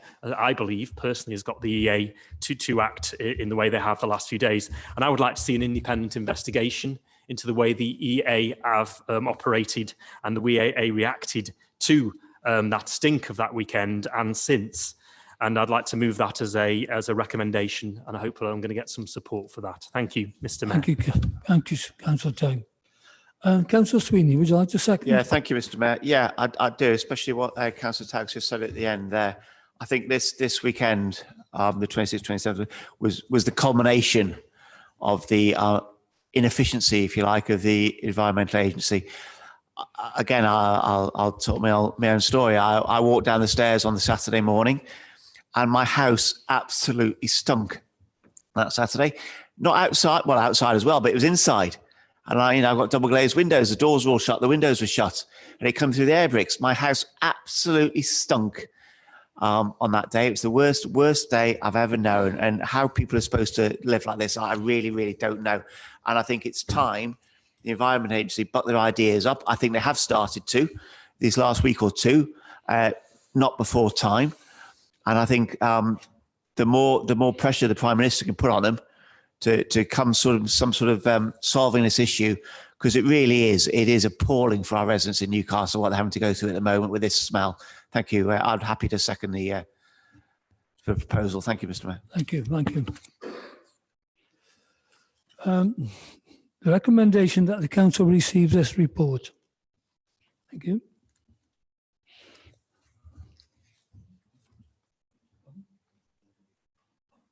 Does any questions? Does anybody wish to speak? Got two councillors so far. Councillor David Jones, please. Thank you, Mr. Mayor. I endorse everything that is mentioned within this report, and I also entirely endorse the inclusion of a independent investigation into the report, which is a substantive recommendation of the motion that myself and Councillor Tagg have tabled this evening. So it would make absolute sense that if we are to vote on the motion and accept that in the motion, that we also include that into the report. I think, like, I won't go into too long about the effects of that weekend. It's well documented. I'm fortunate to have family members that live very in an almost star-like formation around the site. And over that weekend, I could smell it in my house. I could smell it when I went to visit my parents, who are currently self-isolating and have done since the first lockdown. And I could also smell it at my grandmother's accommodation, which is in the Mill Rise development. So it's quite raised up from the ground. I could smell it there as well. And of course, she as well is isolating due to the current pandemic. And it really struck me how much of an impact this is having based on where we are at the moment with the pandemic. I received a number of calls from residents, and I received a number of calls from residents who do have quite severe health complications, residents who are unable to go outside, even though they could. It's safe for them to do so. They're unable to go outside because of the smell and the effect that it has upon them. And that weekend was a really very, very bad weekend. I think what this report shows us is a set of abject failures by the regulator. I'm looking at here a failure to ensure that power was going to the monitoring equipment. As it says in the report, we believe failure to substantiate the odour complaints, which is an absolute failure. And then quite quickly after that, and just bearing in mind that it was that weekend in particular, and these failures in particular, that triggered the meeting that we are now sat here today. The ongoing failure after that, the breach that became a minor breach, and then suddenly a number of major breaches that have probably been in existence a lot longer than that. And it makes me realise that if we're to have trust in the regulator, then we have to have faith that they are doing their job properly. But I think what is probably the most important part of this report tonight are the submissions, the external submissions to the council. And I've just looked through this, and I will put on record that I declare an interest that I am currently employed by the vet school at Keele University. But Keele University, which is often described as the jewel in the crown, and very much the centre of the economic regeneration we're going to see, which will become critical in the post-COVID world, that we see that regeneration. We have a letter from the Vice-Chancellor who says that these odours are impacting on their economic on their ability to operate, and therefore impinging on that potential economic regeneration. We have a letter from the Fire and Rescue Service about how the odours triggered a health and safety concern for the fire operatives within there. These are people who deal with smelly situations. The fire service are the first service to go in when we have any kind of incident, and they are complaining about the odours. We have a letter from the bid saying how it's affecting the businesses within the town centre. Again, as Councillor White mentioned earlier on, a key factor in our post-COVID economic regeneration is being impacted by this. And we go on, but probably what I think, and sorry, it would be reticent of me not to say, the submission by our MP, Aaron Bell, which I think is critical in that it mentions the number of complaints that his office has received over that weekend, and including the types of complaint that have been received, in particular how that impacts on people's health. And it's critical. Another representative of our people in Newcastle demonstrating the implication of this. But probably the most heart-wrenching part of this is as I look through and see the submissions from the primary school kids at St. Luke's School, which incidentally is opposite to where my parents live and sits within Silverdale, the Borough Ward and County Division that I am very proud to represent. When it says in here, and I'm just looking through, this is probably the most pertinent one I can find, from a Lauren Melvin. The smell of the landfill affects thousands of things. Some people live quite close to Warry's Quarry and smell it every day. It's dangerous too because it affects some people's health. It might smell so bad for some people that they find it hard to breathe. Some children might not be able to go outside to play or to even have a bit of fresh air.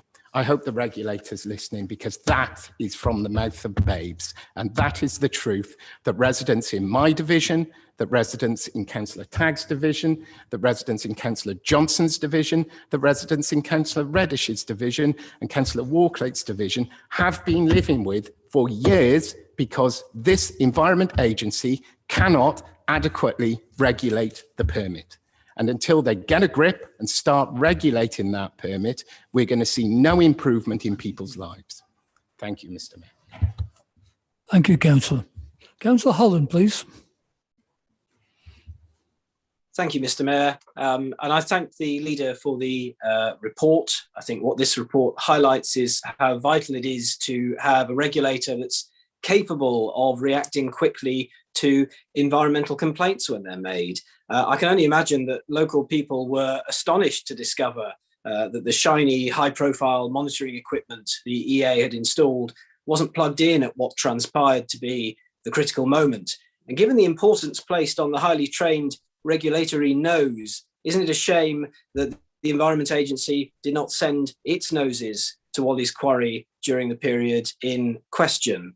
And we now know that the regulator has conceded a breach in permit conditions relating to the connection of gas wells. And in its recent publication, the Environment Agency states that a breach of this nature is capable of being associated with foul odours. But how much better would it have been to have had an assessment done in person at the appropriate time? It's very rare for me to be calling for government regulators to come and poke their noses in, but it has been a funny old year, and here I am. So does the leader believe that the regulator will now work more efficiently to deal with what we consider an ongoing incident? And what additional pressure can this council bring to bear that will hold the regulator to account? Now, Councillor Jones has mentioned the various submissions that have come in from all sorts of different organisations. And it's right, I think, to draw attention to the broad range of people that are raising concerns about the way in which the regulator has coped with what we've seen. And I would also like to pay tribute to the work that our MP has done. He's got a fantastic private members bill coming down the line, but he was engaged with the Environment Agency and with the site operator before his election, even in 2019. And I very much hope that the measures that he's campaigning for will be enacted. And if not as part of his private member's bill, then we as a local authority should be first in the queue to support him in suggesting that these measures that he's proposing should form part of government bill in due course. So a lot of what he's proposing would be tremendously helpful. I think he's asking for a planning regime that presumes against sites close to residential housing being approved for landfill in the first place, a regulatory regime that would place subjective limits on odour coming from landfills, and a mechanism for compensating people who are affected when the limits are breached. And all of these things, there is a question, I think, as to whether or not the Environment Agency is choosing its method of regulation, or whether it does in fact have the powers to regulate as we would like to see. But those are all measures, I think, coming forward at a national level that would be tremendously helpful for us, certainly to endorse the spirit of. It would make things clearer for site operators and clearer, more straightforward for the regulator. And lastly, in addition to nose nuisance, we've touched tonight on some of the other problems that are associated with the site. Councillor Johnson, if indeed that is his real name, mentioned vermin, and Councillor Reddish mentioned filth strewn across the roads. And I agree, Cemetery Road is often in a filthy condition. So can the leader, in his role as the portfolio holder for partnerships, confirm and reassure for us that he has been in touch with Staffordshire County Council, which is a regulator of another kind? They are the Highways Authority. And can he confirm that the county is doing what it can to defend the condition of our roads, no matter who may be making them dirty? Thank you, Mr. Mayor. Thank you, Councillor Holland. Councillor Fear, please. Thank you very much, Mr. Mayor. We've heard a lot tonight about the Environment Agency, and I think quite rightly so. One of the things that in an rightly emotive subject like this, people look for data and they look for hard facts. Now, I remember the last weekend in February. I remember it in particular going on the cycle track, which I use quite a lot from Silverdale into Newcastle. It's one of the ways I do my little bits of exercise in these strange times. The problem is now, and again, I hear what Councillor Jones has said, these letters from children and such like, all of this now, because of the Environment Agency, will be dismissed as hearsay evidence, that there is no data. Now, if we look in the report that we've endorsed, we can see the press releases of the Environment Agency and the great fanfare with which they said they were installing monitoring equipment the Wednesday prior to this weekend. And in it, the assurances, I could read them out, but I don't want to waste members' time. They're there to be read, that this machine would continuously collect data. Then we see the bland and complacent sentence of the report after the weekend, that there's a problem with the electricity supply. We understand this can be frustrating. Understatement of all time, perhaps.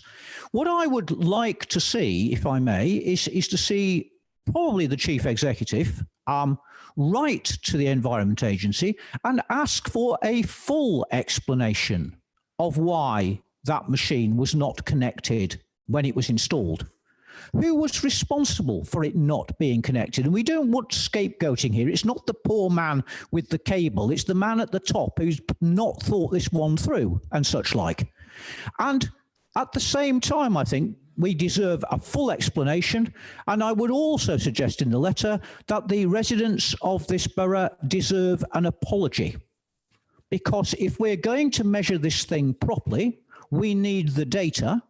The data has spectacularly not been present at a most important point. And it's not enough, in my opinion, for the Environment Agency to say, oh, we can understand you're frustrated. They should say, sorry, we let you down. Thank you, Councillor. Councillor Johnson, please. Thank you, Mr. Mayor. I think many members have touched on this already. This is very, very much a question of public trust with the Environment Agency. And our residents need to be confident that when they are experiencing these issues, that they are reporting them to an agency who will take them seriously and will actually care about the things that they are saying. And not part of this report, but I recall and refer to a meeting that Councillor Tagg and I were having back in 2019, in which some of the complaints previously made by staff, by residents, were dismissed by members of the Environment Agency as if they were being read off a script.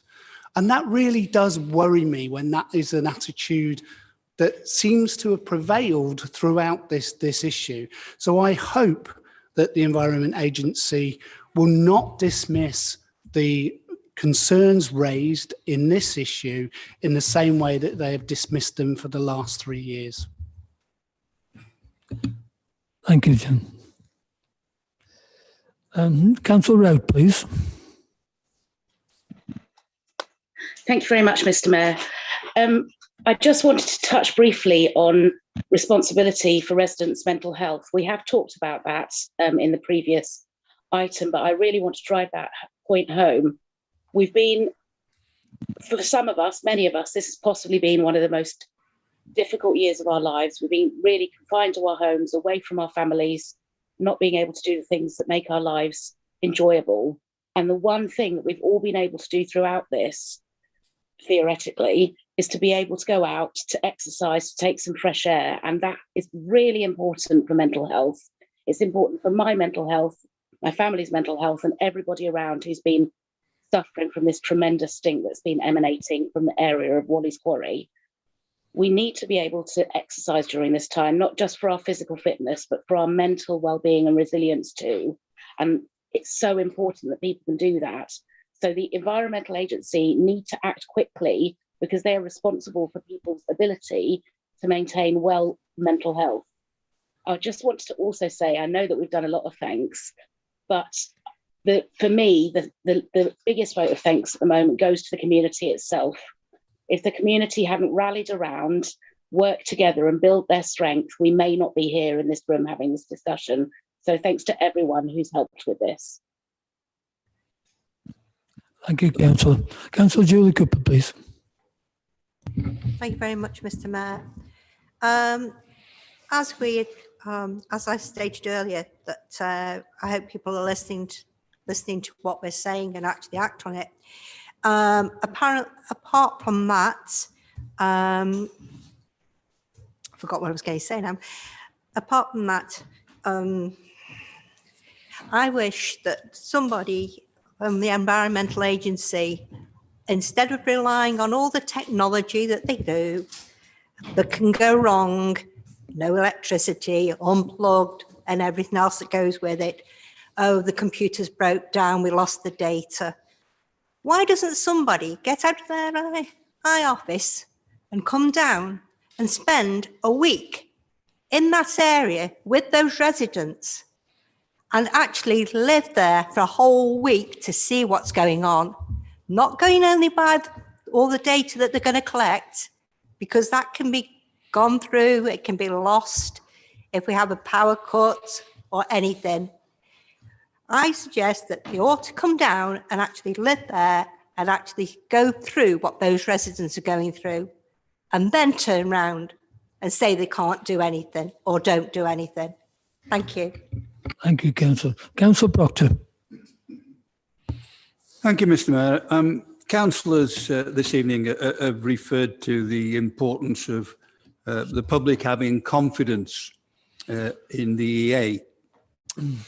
Sadly, I'm afraid I feel that there is a serious question to be asked about whether the EA, as it is currently operating, is fit for purpose. If you employed a painter and decorator to come to decorate paint the outside of your home next week, and he arrived without ladders, paint brushes and paint, you might think he's not up to the job. And I'm sorry to put it as basically as that, but I am seriously concerned about the overall efficiency and capability of the EA in its current form. And I think it should be taken to the highest possible level. And if that's to the Prime Minister, so be it. Thank you. Councillor Simon Tagg, would you like to sum up? Yes, thank you, Mr. Mayor. Thank you for all the comments. I think supporting the idea of amending this to ask for a independent investigation to the into the EA, how they've handled the incident, obviously over that weekend and beyond. I think that's got support across party here, which is really good. I'd just like to touch on a couple of things that come up. I think Councillor Johnson is quite right. I've been in meetings when the EA have been dismissive of people commenting that they smell an odour, and I think that's a disgrace, and I think that's continued in the meetings that I've had with the EA as well, that they want to find any other reason than it could be the quarry. It's tyres burning, it's something to do with the sewers, it's something to do whatever, but never it's actually the quarry. I think but that has changed now, of course, in recent days, but historically there's always been that denial, I believe, from them. And of course the company Red Industries standard position has been as if they had a permit compliant site and there must be no odours coming from a permit compliant site. That has been blown out of the water in the last few days, obviously. I think I'm just getting a bit of stick on the chat over here from a couple of people. I think it's a Peter Radford, who's a Labour member, I believe, and also a Thomas Brayford, who's a Labour member. Perhaps Councillor Jones should tell them to keep a lid on it. I think if we're going to make this the big issue we wanted to do, we should write to the bloody Prime Minister, shouldn't we? I think that's a good idea, no matter whether it's a Conservative or whether it's Labour or whether it's Monster Raving Loony Party. We should be writing to the top people that can sort this out for local people. So, Mr. Radford, put a lid on it, would you? I move that we have that amendment, which I've talked about, that we ask for an independent investigation, and I will write to the Prime Minister. Chair. Just one quick statement, because it's summing up. Yes. Thank you, Mr. Mayor. I entirely disendorse myself from any comments that have come to Councillor Tagg on any chat forum. I'm not on these chat forums. I'm not the most tech-savvy person, but in the interests of cross-party unity, I would be happy to formally second the amended statement to include the independent investigation. Thank you, Councillor. Members, that concludes the debate on the proposal. I will now put the matter to the vote. All those in favour?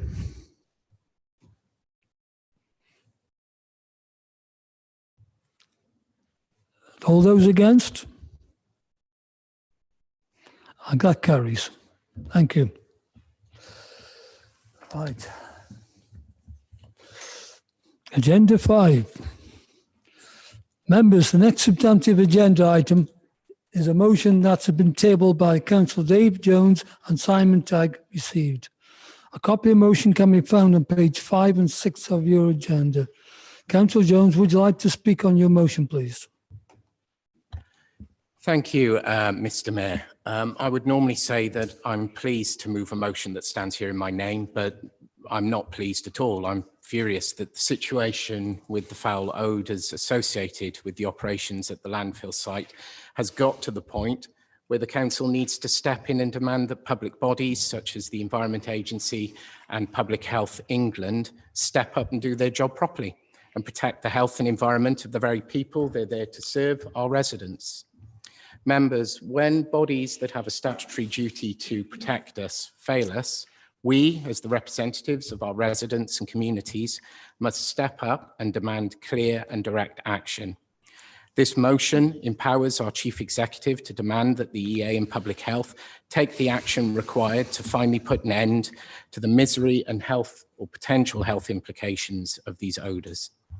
Residents, and I include myself in this as several generations of my family live within proximity of the site, have put up with the stink for too long. This motion demands that the EA suspend the permit at the site until such a time as the source of the odours is identified and resolved. And should this require early capping off at the site, that the Environment Agency take such action with the operator. Clear and decisive action. Residents have complained about the impact of these foul odours on their physical and mental health. Whilst as councillors, we've been repeatedly told by Public Health that there is no evidence to suggest that these odours are having an effect on health. When residents are telling us that these odours make them vomit, trigger asthma attacks, cause them to struggle to breathe, then we know that they're affecting their health. As councillors, we've asked repeatedly for Public Health England to investigate these complaints properly, and they've refused, working only on data compiled from GP records, and our residents have struggled to get the GPs to recognise these potential health implications. And I commend Dr. Scott at Silverdale Surgery for actually taking this on board and enabling residents to lodge their health complaints in writing so it is reported. This motion demands that Public Health make health screening available to all residents to ensure that these odours do not have a detrimental effect on people's health. They need to come here and they need to assess this. This can no longer be a data-driven, computer-based project. They need to actually come here and see what's happening with people's health. Mr. Mayor and members of the council, the issues with foul odours associated with this site are not a recent problem. I first moved to Newcastle in 2010 and for a short period of time lived on the Gallingale estate in Councillor Tagg and Councillor Tagg's County Division and Councillor Reddish and Councillor Walklate's Borough Division. On occasion, I would smell the landfill site, the odour associated with that site, and it was unpleasant, but it certainly did not reflect the intensity of the odour that we've been forced to endure over recent years. So what has changed in the last few years that could have led to the increase in odour intensity and frequency? We've seen a change in operator of the site and a rapid increase in the volume and frequency of waste being deposited at the site. In 2018-19, the Environment Agency granted the operator a temporary increase in the volume of waste permitted at the site. I, along with other councillors, raised formal objections along with Silverdale Parish Council and I believe the Borough Council as well. In 2020, the Environment Agency granted a permanent increase in the volume of waste from 250,000 tonnes to 400,000 tonnes, despite formal objections raised by myself, other councillors in this room, South Silverdale Parish Council, the Borough Council, and numerous formal objections from residents about the odours associated with the site. And I'd like to thank the persistent work of residents Steve Meakin and Graham Eagles, who ensured that residents had their voice heard and certainly didn't ensure that they were reading from a script. Members, whilst the increased volume of waste received at this site could be a contributory factor to the intensity and frequency of odours, we need only look at the events of the last few weeks to see why a history of misregulation has resulted in the situation we now find ourselves in. It took primary school children appearing on TV to force the EA to install additional monitoring equipment. Primary school children on TV before they put that monitoring equipment in place, only for it to suffer a power-related failure. The EA reported a breach in the permit by the operator, then to change that to a minor breach in the permit. And in the last week, the EA have issued notice of a number of quite significant breaches of the permit in relation to the connection of gas wells and previously in the management of leachate at the site. Finally, the EA, rather than suspend the permit, which is entirely within their gift, rather than suspend the permit, have enabled the operator to temporarily cease operations.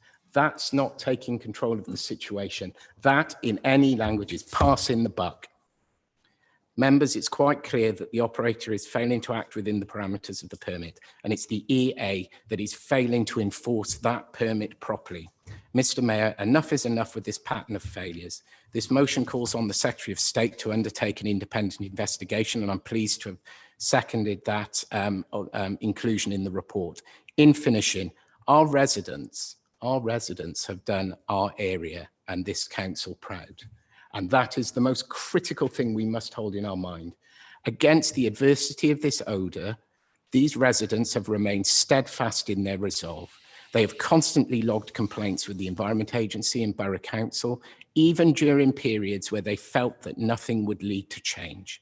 It would be impossible to name all of those residents individually as part of the Stop the Stink campaign, though they all deserve our recognition of doing this area proud for standing up and saying enough is enough and persevering through what has been a horrendous situation for them.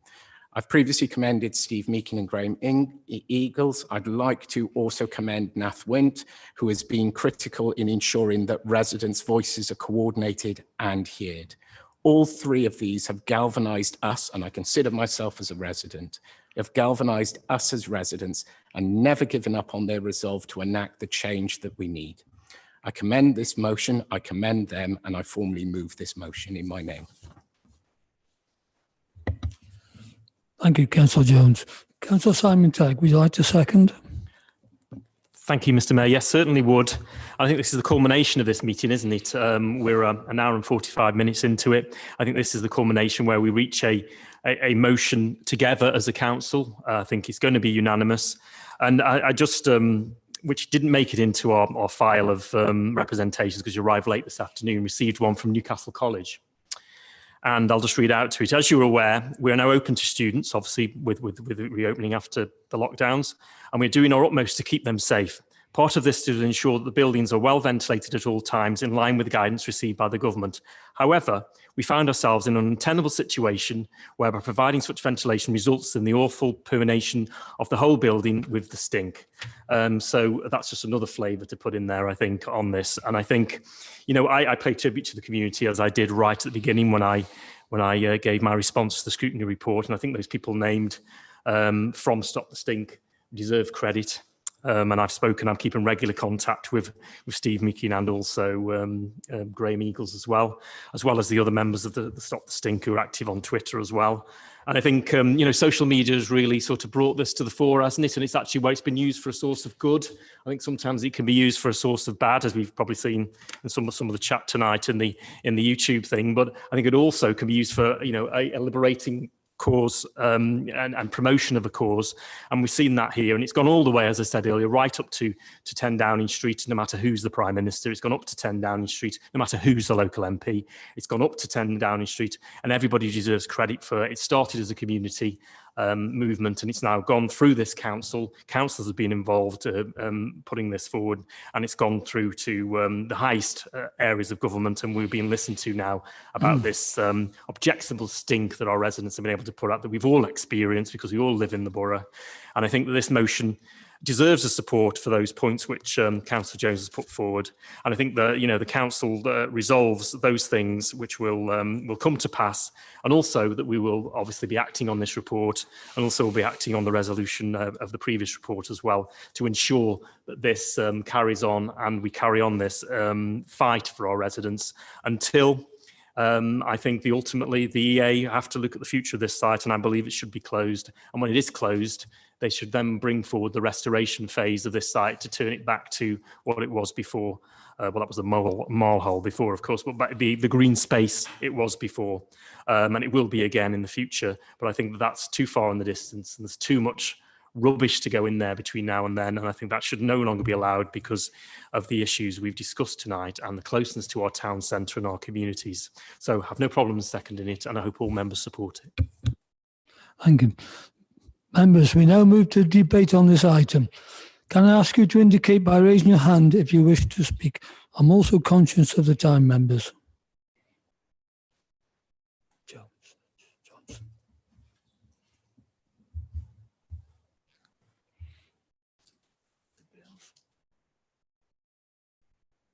Be online.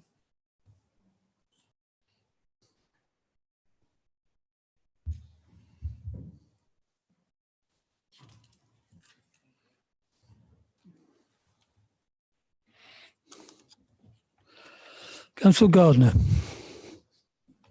Thank you. I firstly, as I should have earlier, I want to express my thanks to the officers who have worked so hard on the report we discussed previously, and also in particular to councillors Brian Johnson and Dave Jones, whose own wards have been the most severely affected and have worked so hard to give voice to their residents. This has been a very long battle. I remember attending a meeting back in 2018, I believe, with councillors John and Jill Williams, and talking to Steve Meakin and Graham Eagles back then. This, of course, leads me to commend the hard work by the residents and campaigners of Stop the Stink, including that, who've been so persistent in getting their concerns highlighted. It is noted that since 2019, when the EA allowed changes to the licence, problems have escalated significantly, and this is a relevant point, and I sympathise wholeheartedly with the increasing frustrations and worries of our residents. I wish to support the motion and particularly draw attention to the resolution requesting that the Chief Executive writes to Public Health England and North Staff CTG requesting regular health screening to monitor health impact. I refer back to section 5.93 of the previous report discussed tonight, which details Public Health England's response when they state that they have not been presented with any environmental data relating to pollutant levels post-February 2018. Neither has Public Health England received any analysis regarding site-related odour complaints related to either local meteorological conditions or on-site practices. They added also that they have assessed the environmental data provided by the Environment Agency from July 2017 to 2018 only, and note that the levels then were low and would not expect there to be any long-term health consequences. Well, as I said, conditions have vastly worsened since 2018 due to the change in the licence awarded by the Environment Agency in 2019, and Public Health England have no data from them. I find this lack of data not only concerning, but also deeply disrespectful to our residents and this council. I urge residents and our GP practices to lodge all relevant complaints and health concerns. We need the data to make both the Environment Agency to sit up, listen and take meaningful action, and also Public Health England with enough evidence that concerns can no longer be dismissed as in the report. So I support this motion and ask that we significantly pressure both Environment Agency and Public Health England to step up and deal with this issue with the seriousness that our residents deserve. Thank you. Thank you very much. Councillor Brian Johnson, please. Thank you, Mr. Mayor. I welcome this motion, and I would like to thank Sir David Jones for bringing this motion. I would say that the Councillor Jones has been very much bringing this to the attention of this council. He was very much the first councillor to raise this as a question back in April 2019, and what I would say, and I'm sure all councillors across the room will agree with me, that this isn't a party political issue. This is an issue that has been brought to us and driven by our residents. You know, far be it for me to talk about politics, but we've been here before in terms of raising these things in Parliament. The former MP Paul Farrelly raised this with the Minister Theresa Coffey back in April 2019. Her response was, we have to let the Environment Agency do their job. We've let the Environment Agency do their job. Residents have let the Environment Agency do their job. The Environment Agency in this case have not listened and have not done their job. So I do welcome this motion and I will be supporting it.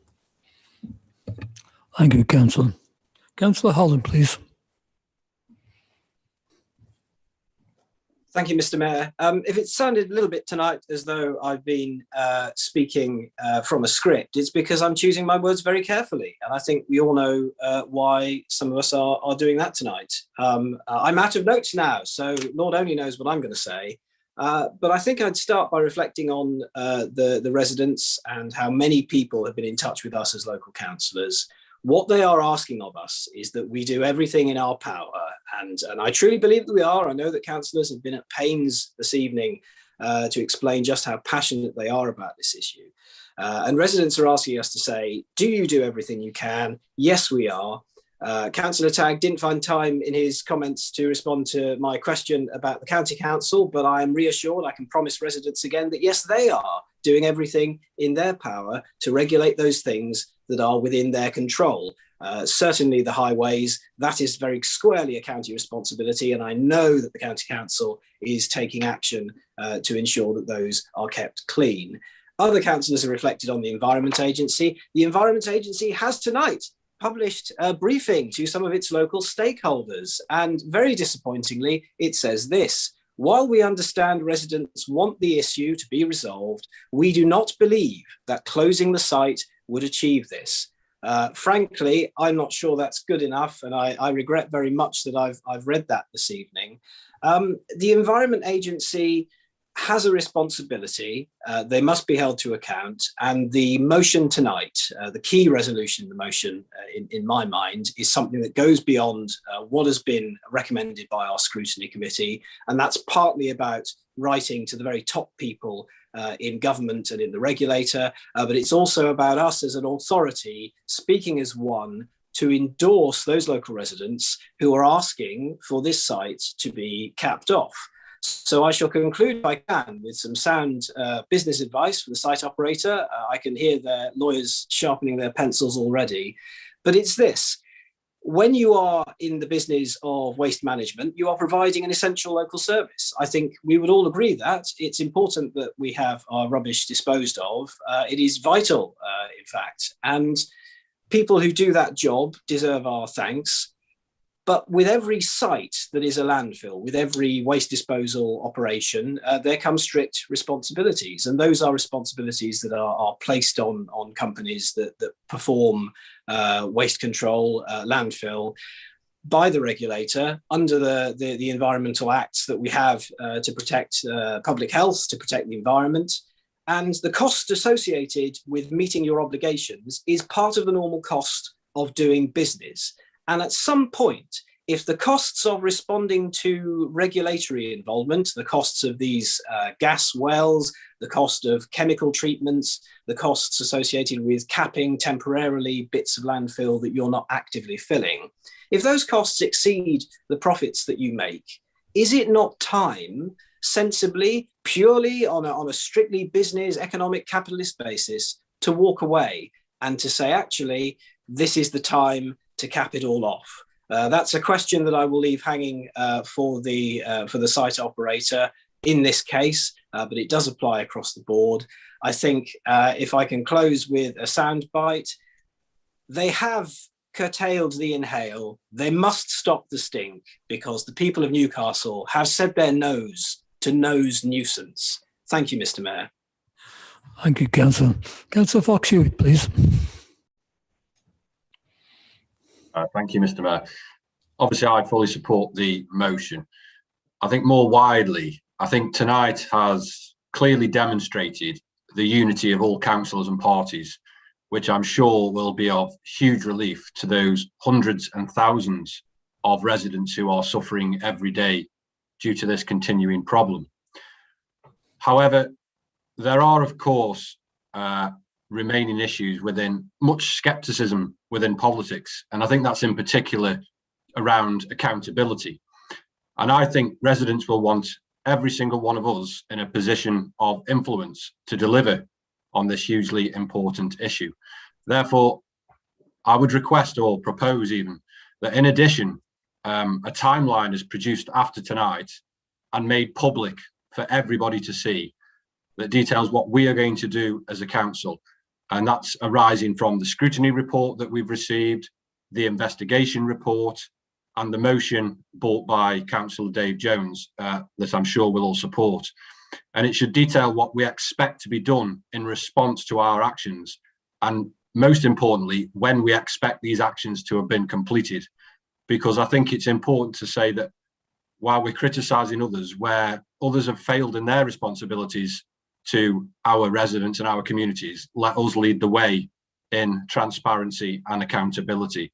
So I would request that we produce that timeline and make it quite detailed and hold us all to account in this council. And that's all I've got to say. Please support the motion. Thank you. Thank you, Councillor. Councillor Northcott, please. Thank you, Mr. Mayor. And thank you, councillors, for the in-depth information you provided tonight. Of course, I'm going to be supporting this motion. But having listened to Councillor Jones bordering emotional overtones on the passion that he showed in supporting his residents, it reminded me of why we are all here. I live out in Loggerheads in Ashley Ward, and that's my division. But even residents that I come into contact there have mentioned this as an irritant as they've passed through, and also a couple of them have mentioned they could actually smell it and didn't realise that it was emanating from there. we owe it to the residents, and I think that, you know, a lot has been said tonight about cross-party support. Now, when I supported this, when it came to me, I didn't think about the party at all. I just thought about the residents, because I think if we're showing a united front on this, and I'm quoting the Councillor Proctor's words, it's about the confidence in these organisations to protect the public. This isn't the only occasion where we've had questionable reason to think the EA aren't actually doing their job in terms of protecting residents when planning applications have come in, or there's been problems with that. And I think that having to resort to these lengths to actually get people to listen, to be quite frankly, is disgraceful. I think, you know, we shouldn't have to go to these measures, but we're obviously going to do these measures, and I'm going to lend my full support behind them. But we shouldn't have to come to these lengths to get this. This should be a fundamental process of protection by the people that are put there to protect us and protect the residents of Newcastle. So I 100% support this, and 100% support my colleagues, both across party, tonight and beyond, on this motion. Thank you very much, Mr. Mayor. Thank you, Councillor. Councillor Kieran, please. Thank you, Mr. Mayor. I mean, obviously, I'm going to support this motion. Part of me wishes I could vote for it more than once, but it's really depressing that we're here, and this is what it's come to. You know, we've got agencies on one hand that are supposed to be protecting the public, supporting the public, that are supposed to have the interests of the public right at the heart of what they do. And they seem to be consistently dismissing the severity of what's going on here. You know, we sent some people out and there was a slight odour, or, you know, our measures don't detect any significant issue. And then on the other side, we've got residents, you know, decent, hard-working people, sensible people, level-headed people, whose quality of life has been completely and absolutely trashed by this smell. You know, we've got people lay awake in the early hours of the morning, trying not to spew up because of the smell. We've got people taping over the, taping over keyholes and taping over ventilation vents to try and keep the smell out. So there's, you know, one resident said to me a while ago, after the EA published one of their latest statements, you know, are they actually visiting the same tip? You know, are they taking a wrong turn somewhere? Because there's a massive reality gap here. And when there's a massive reality gap, when the experiences of our residents are not the same as the experiences of these agencies, then we have to take the side and the word of our residents. I mean, for me, that's completely non-negotiable. You know, we are not the voice of the council in our communities. We are the voice of our communities in this council. So I think it's important that we take a stand collectively. But it's also really important that there is life in this beyond tonight. That it's not just that we all unanimously vote for this. This has got to translate, as I said before, this has got to be the beginning of this journey. This has got to translate into meaningful action. We've got to keep the pressure on. We've got to keep, I think I said it before, and I think about it now, I wasn't making a joke or a pun, but we've got to keep our foot on the gas. We've got to make sure that we continue to hold everyone to account that desperately deserves to be held to account. And we've got to be unquestionably, unreservedly on the side of our residents and on the side of them trying to rebuild the quality of their lives that's been trashed. And if we're not careful, we'll continue to be trashed by this disgusting smell. Thank you. Thank you, Councillor. Councillor Johnson, please. Thank you, Mr. Mayor. Dealing with this stench obviously falls under actually my environmental portfolio. And I've had a problem. I suffer with amnesia. And I have not been able to have any sense of smell for 20 years now, or taste. And it makes it very difficult to empathise when you can't even at least smell the problem.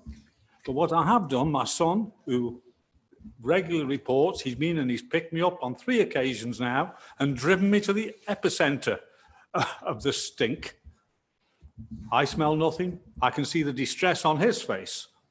And I fully support this motion.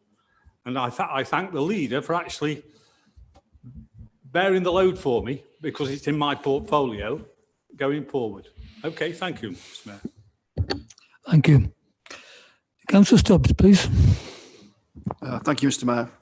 I hope it goes without saying that I strongly support the motion brought by my colleague, Councillor Jones, this evening.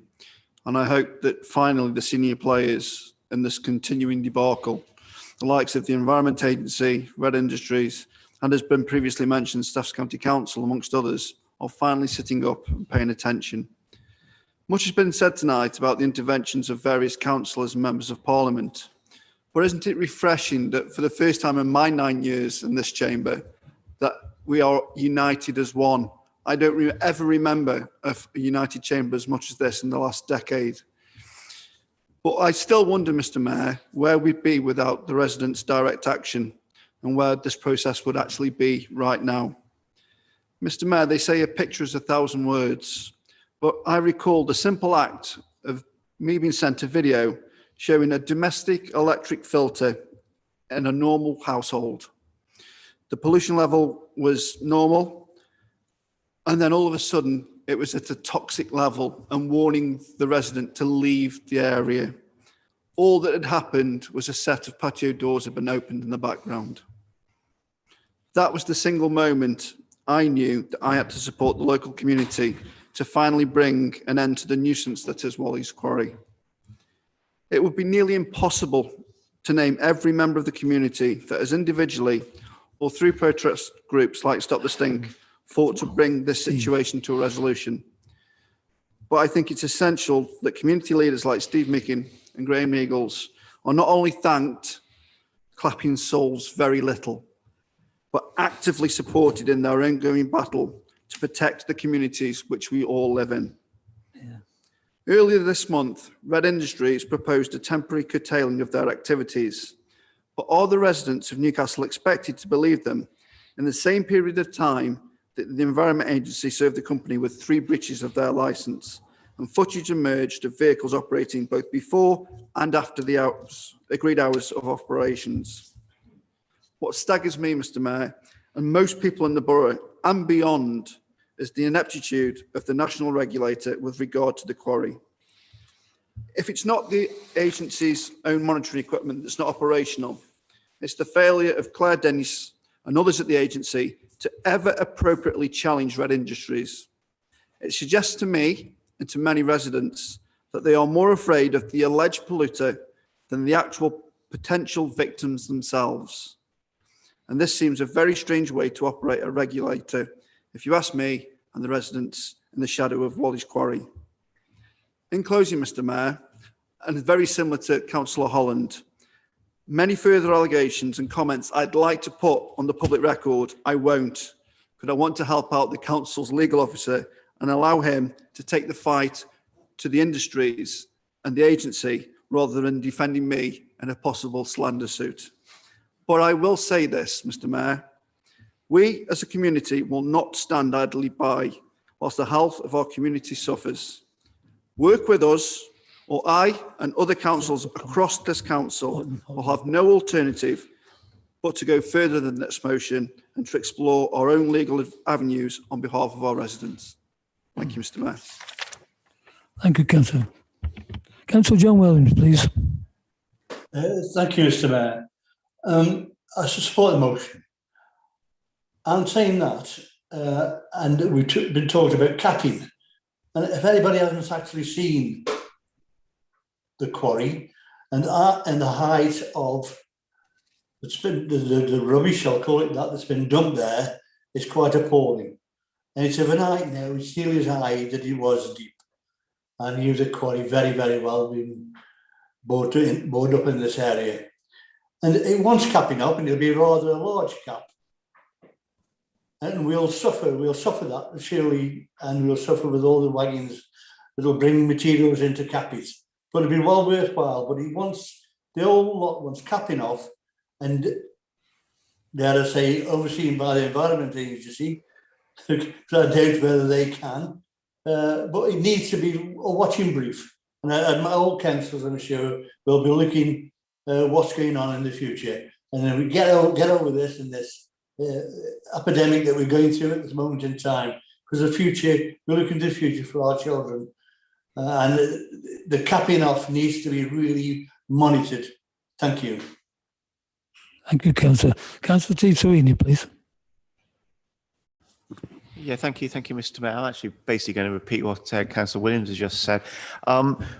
When you look at the motion above, it's got to support the residents of the borough calling for the landfill to be closed and capped off. Now, as far as I'm aware, at the moment it is closed. There's no more stuff being dumped in it at the moment.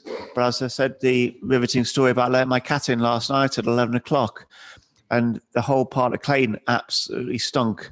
So I think the capping off and the checking on the capping off, because whatever's in there has got to rot down and decompose and give off all these gases for heaven knows how long. So I think the capping off and the checking on the capping off and the monitoring of it and the making sure it's done properly, I think is absolutely vital. So I'm agreeing with Councillor Williams. Thank you, Mr. Mayor. Thank you. Councillor Fear, please. Thank you very much, Mr. Mayor. It's a sober evening, isn't it, really, I'm afraid. And I've just, because of Councillor Holland mentioning it, I've just pulled up with the joys of modern technology, the Environment Agency's website. And indeed, they do have a press release this evening. And they assure us, they say, that the extraordinary meeting of the council, so they're referring to us now. And the first paragraph, it ends, "It is, however, untrue to say," and then they quote from the motion, "the Environment Agency has failed to take concerns of local people seriously." They go down 2 paragraphs and we're told that they have already decided. They haven't even had the courtesy to listen to this debate this evening or respond to it, that closing the site is not an option at all. So we've got a mountain to climb with these people. I think one of the things that's come out this evening very firmly is the lack of confidence of people in this borough, in this regulatory authority. As I think Councillor Stubbs has pointed out, the people at the top of it, who no doubt command very nice salaries, have very nice websites and say lots of platitudes and things like that, but they don't actually listen, they don't actually come here. And we are really, I think, at the end of our tether with this organisation. It really is not, as Councillor Proctor, I think, said, fit for purpose, in my opinion. We've seen that with the great song and dance about data collection, and then they don't deliver. And that is their job, to deliver. So it's very, very disheartening seeing this evening, seeing something which, as I say, hasn't even had the courtesy to wait for the end of the debate. We've simply seen a preemptive strike, if you like, in that regard. And all I can say is I suspect that our MP is listening into this evening. Please lobby at the parliamentary level for substantive and serious reform of this organisation, because we really, really need it. Thank you, Councillor. Councillor Hutton, please. Thank you, Mr. Mayor. I've listened to the debate, and Councillor Kieran said, mentioned quality of life. Councillor Gardner mentioned people's health. Others have mentioned the Environment Agency, but Councillor Holland, I thought, came closest to what has to happen. It's all about money. This is about money. So perhaps a class action lawsuit from the people affected would actually bring this to a close. Thank you very much, Mr. Mayor. Thank you, Councillor Holden. Councillor Jones, would you like to sum up?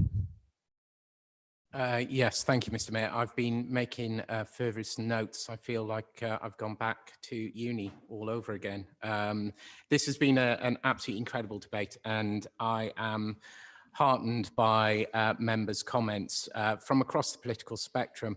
And I suppose that's where I'll start off. Councillor Fox-Hewitt mentioned about engagement, and Councillor Johnson mentioned about engagement.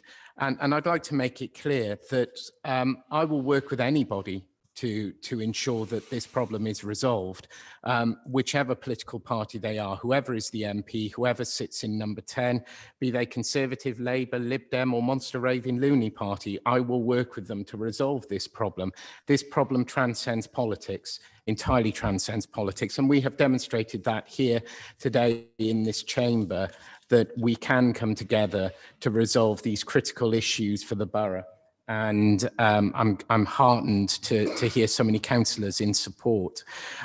Just picking up on Councillor Gardner's comment on health, I think it would be remiss not to mention that for the last 12 months, or longer, we have been in this country dealing with this horrendous COVID-19 pandemic, which is one of the worst respiratory conditions we have ever faced.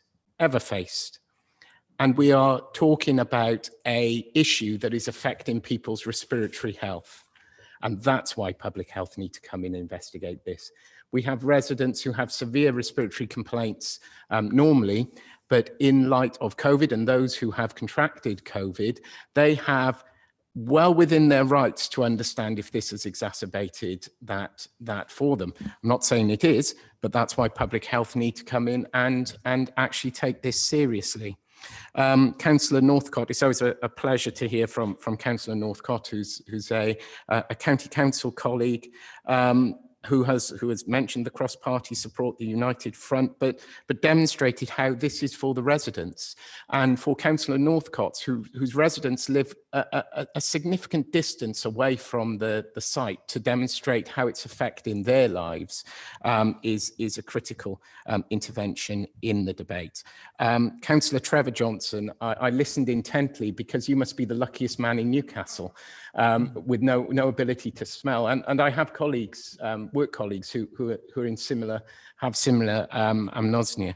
And I think it's critical. You've summarized that. You went with your son, so you could see the expression on his face. If you could pick that up, that shows how foul these odors are. If you can pick it up from the expression on somebody's face, and I commend you for doing that. I really do commend you, because that shows the effect this is having on people.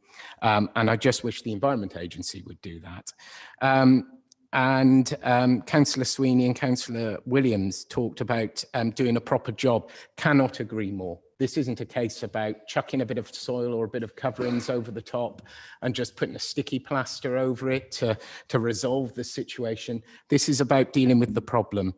If the odours are being emitted from that site now, if a proper job for capping it off and remediating the site doesn't do this adequately, we will be dealing with the odours for a long time. And we have seen this with other landfill sites that have been remediated. We are still dealing with odours from other landfill sites that were capped 10, 20 years ago. And that's not unique just to this area. And it's not just unique to England. I can think of 3 sites in Wales, just off the top of my head, that are previously capped sites where residents are still getting problems with odours. The problem is we know who's responsible for ensuring that the job's done properly, and it's the Environment Agency.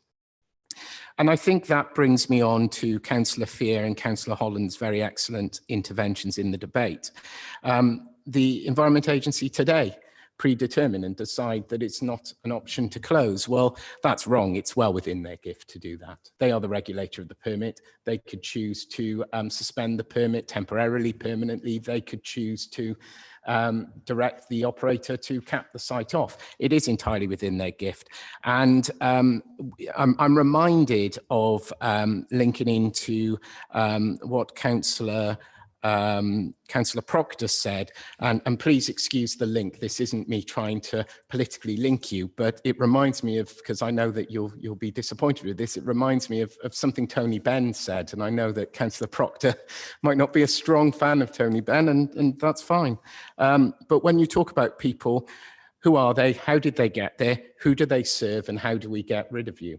And I think that's pertinent words to take into account right now. The Environment Agency have decided they're not going to listen to this council. They've released a press release before we've even had a chance to vote on this motion. They're saying, we're not going to listen to you. We can't cap it off. which they can, and it worries me. And who are their ultimate, for want of a better phrase, their ultimate bosses? Well, that would be government. And as I've said previously, I will work with whoever's in number 10. I will work with whoever's the MP to ensure that the Environment Agency are taken to task on this and instructed to do their job and protect our residents. And finally, the intervention from Councillor Stubbs to say that we need to ensure that we continue to support the residents, in particular those residents who have been very active in organising the complaints and the actions. Steve and Graham previously mentioned, and Nath, and I know that they've received cross-party support from an array of councillors in this room today and virtually, and we will continue to support them. It's important that the residents are able to have their voice heard. And then finally, mentioned by more than one councillor here, I remember Councillor Stubbs mentioning it, on legal options. And I think this is the critical point. Residents will be asking what next. And Councillor Fox-Hewitt mentioned about a timeline of actions, which I entirely endorse. I'm sure we'd all endorse that we in the days after this, put up a timeline of what we expect to see happen and how we will be measuring that expectation. But finally, what is the ultimate? And I think it is legal options. I do think that Councillor Hutton mentioned a class action from the residents. I do think that there's probably action that we as councillors should be considering, that this council should be considering, because as the most locally elected representatives, I've said many times, I firmly believe in localism. Decisions should be made as close to the people it affects as possible. As their local representatives looking at us to, in this situation, stand by them and make sure not just their voices are heard, but that their voices are acted on. To give them that power, we need to firmly and entirely back them. And I would entirely endorse that if the Environment Agency is going to absolve itself of any responsibility, is going to absolve itself of its regulatory power, then we should be pursuing any means, including legal, to get them to actually do what they need to do. And I will work with anyone, whatever political party, to ensure that that happens. Thank you, Mr. Mayor. Thank you, Councillor. Will Leader Council like to speak? Yes, thank you. Obviously, another good debate on this, and I think we're all going to end up in the same lobby, so to speak, I think, on this. Just some points really from the debate. I think the County Council has been mentioned. Of course, the mud on the road has been a constant issue and affects really Councillor Jones's division. But I've certainly shaken the tree at the County Council over the last couple of weeks over that, and has led to, obviously, a notice of action going to be taken unless the situation improves on that. And that's really one of the signs that I see of a site that's not being run properly, or isn't capable of being run properly, or has become overwhelmed even, which I think, as we've seen on other, with the Odors, the site is overwhelmed. So hopefully action will be taken on that.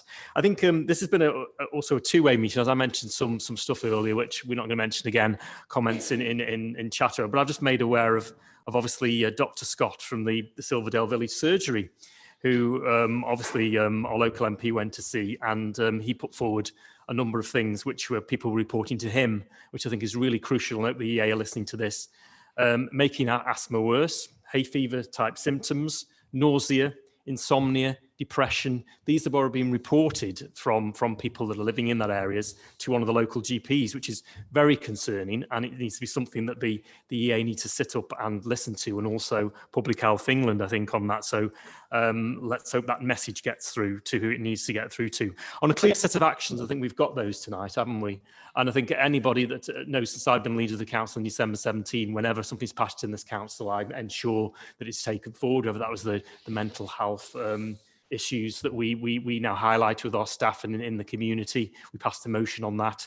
As you will see, every single report we've had tonight, Councillor Stubbs, has the UN Sustainability Goals, which was another thing that this council passed just before Christmas, didn't it? So I can assure you, and of course, through our dedicated webpage on the website, and also through our social media and press release. We will be keeping people updated on how we take forward these recommendations, and officers will be busy implementing this motion as soon as tomorrow. I will make sure of that. So nothing more to say other than to thank you to everybody for watching. I think we've had a total of more than 500 at any one time listening on YouTube, and I think many more, hundreds and hundreds, not thousands in the community have been affected by this. I think the message can come out from us today that we're listening to them cross-party, and this council will take their voice forward to higher levels, as we have done so far, and we will be holding the EA to account. Thank you. Thank you, Councillor. Members, that concludes the debate on this proposal. I will now put the matter to the vote. All those in favour?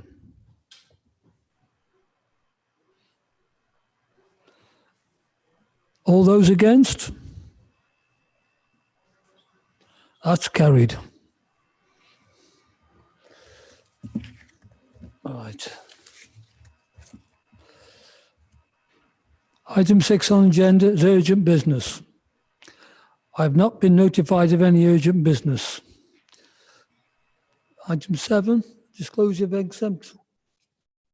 There's nothing on agenda 7. Therefore, the meeting is at an end. Thank you very much for attending, councillors. All rise. Oh, one step.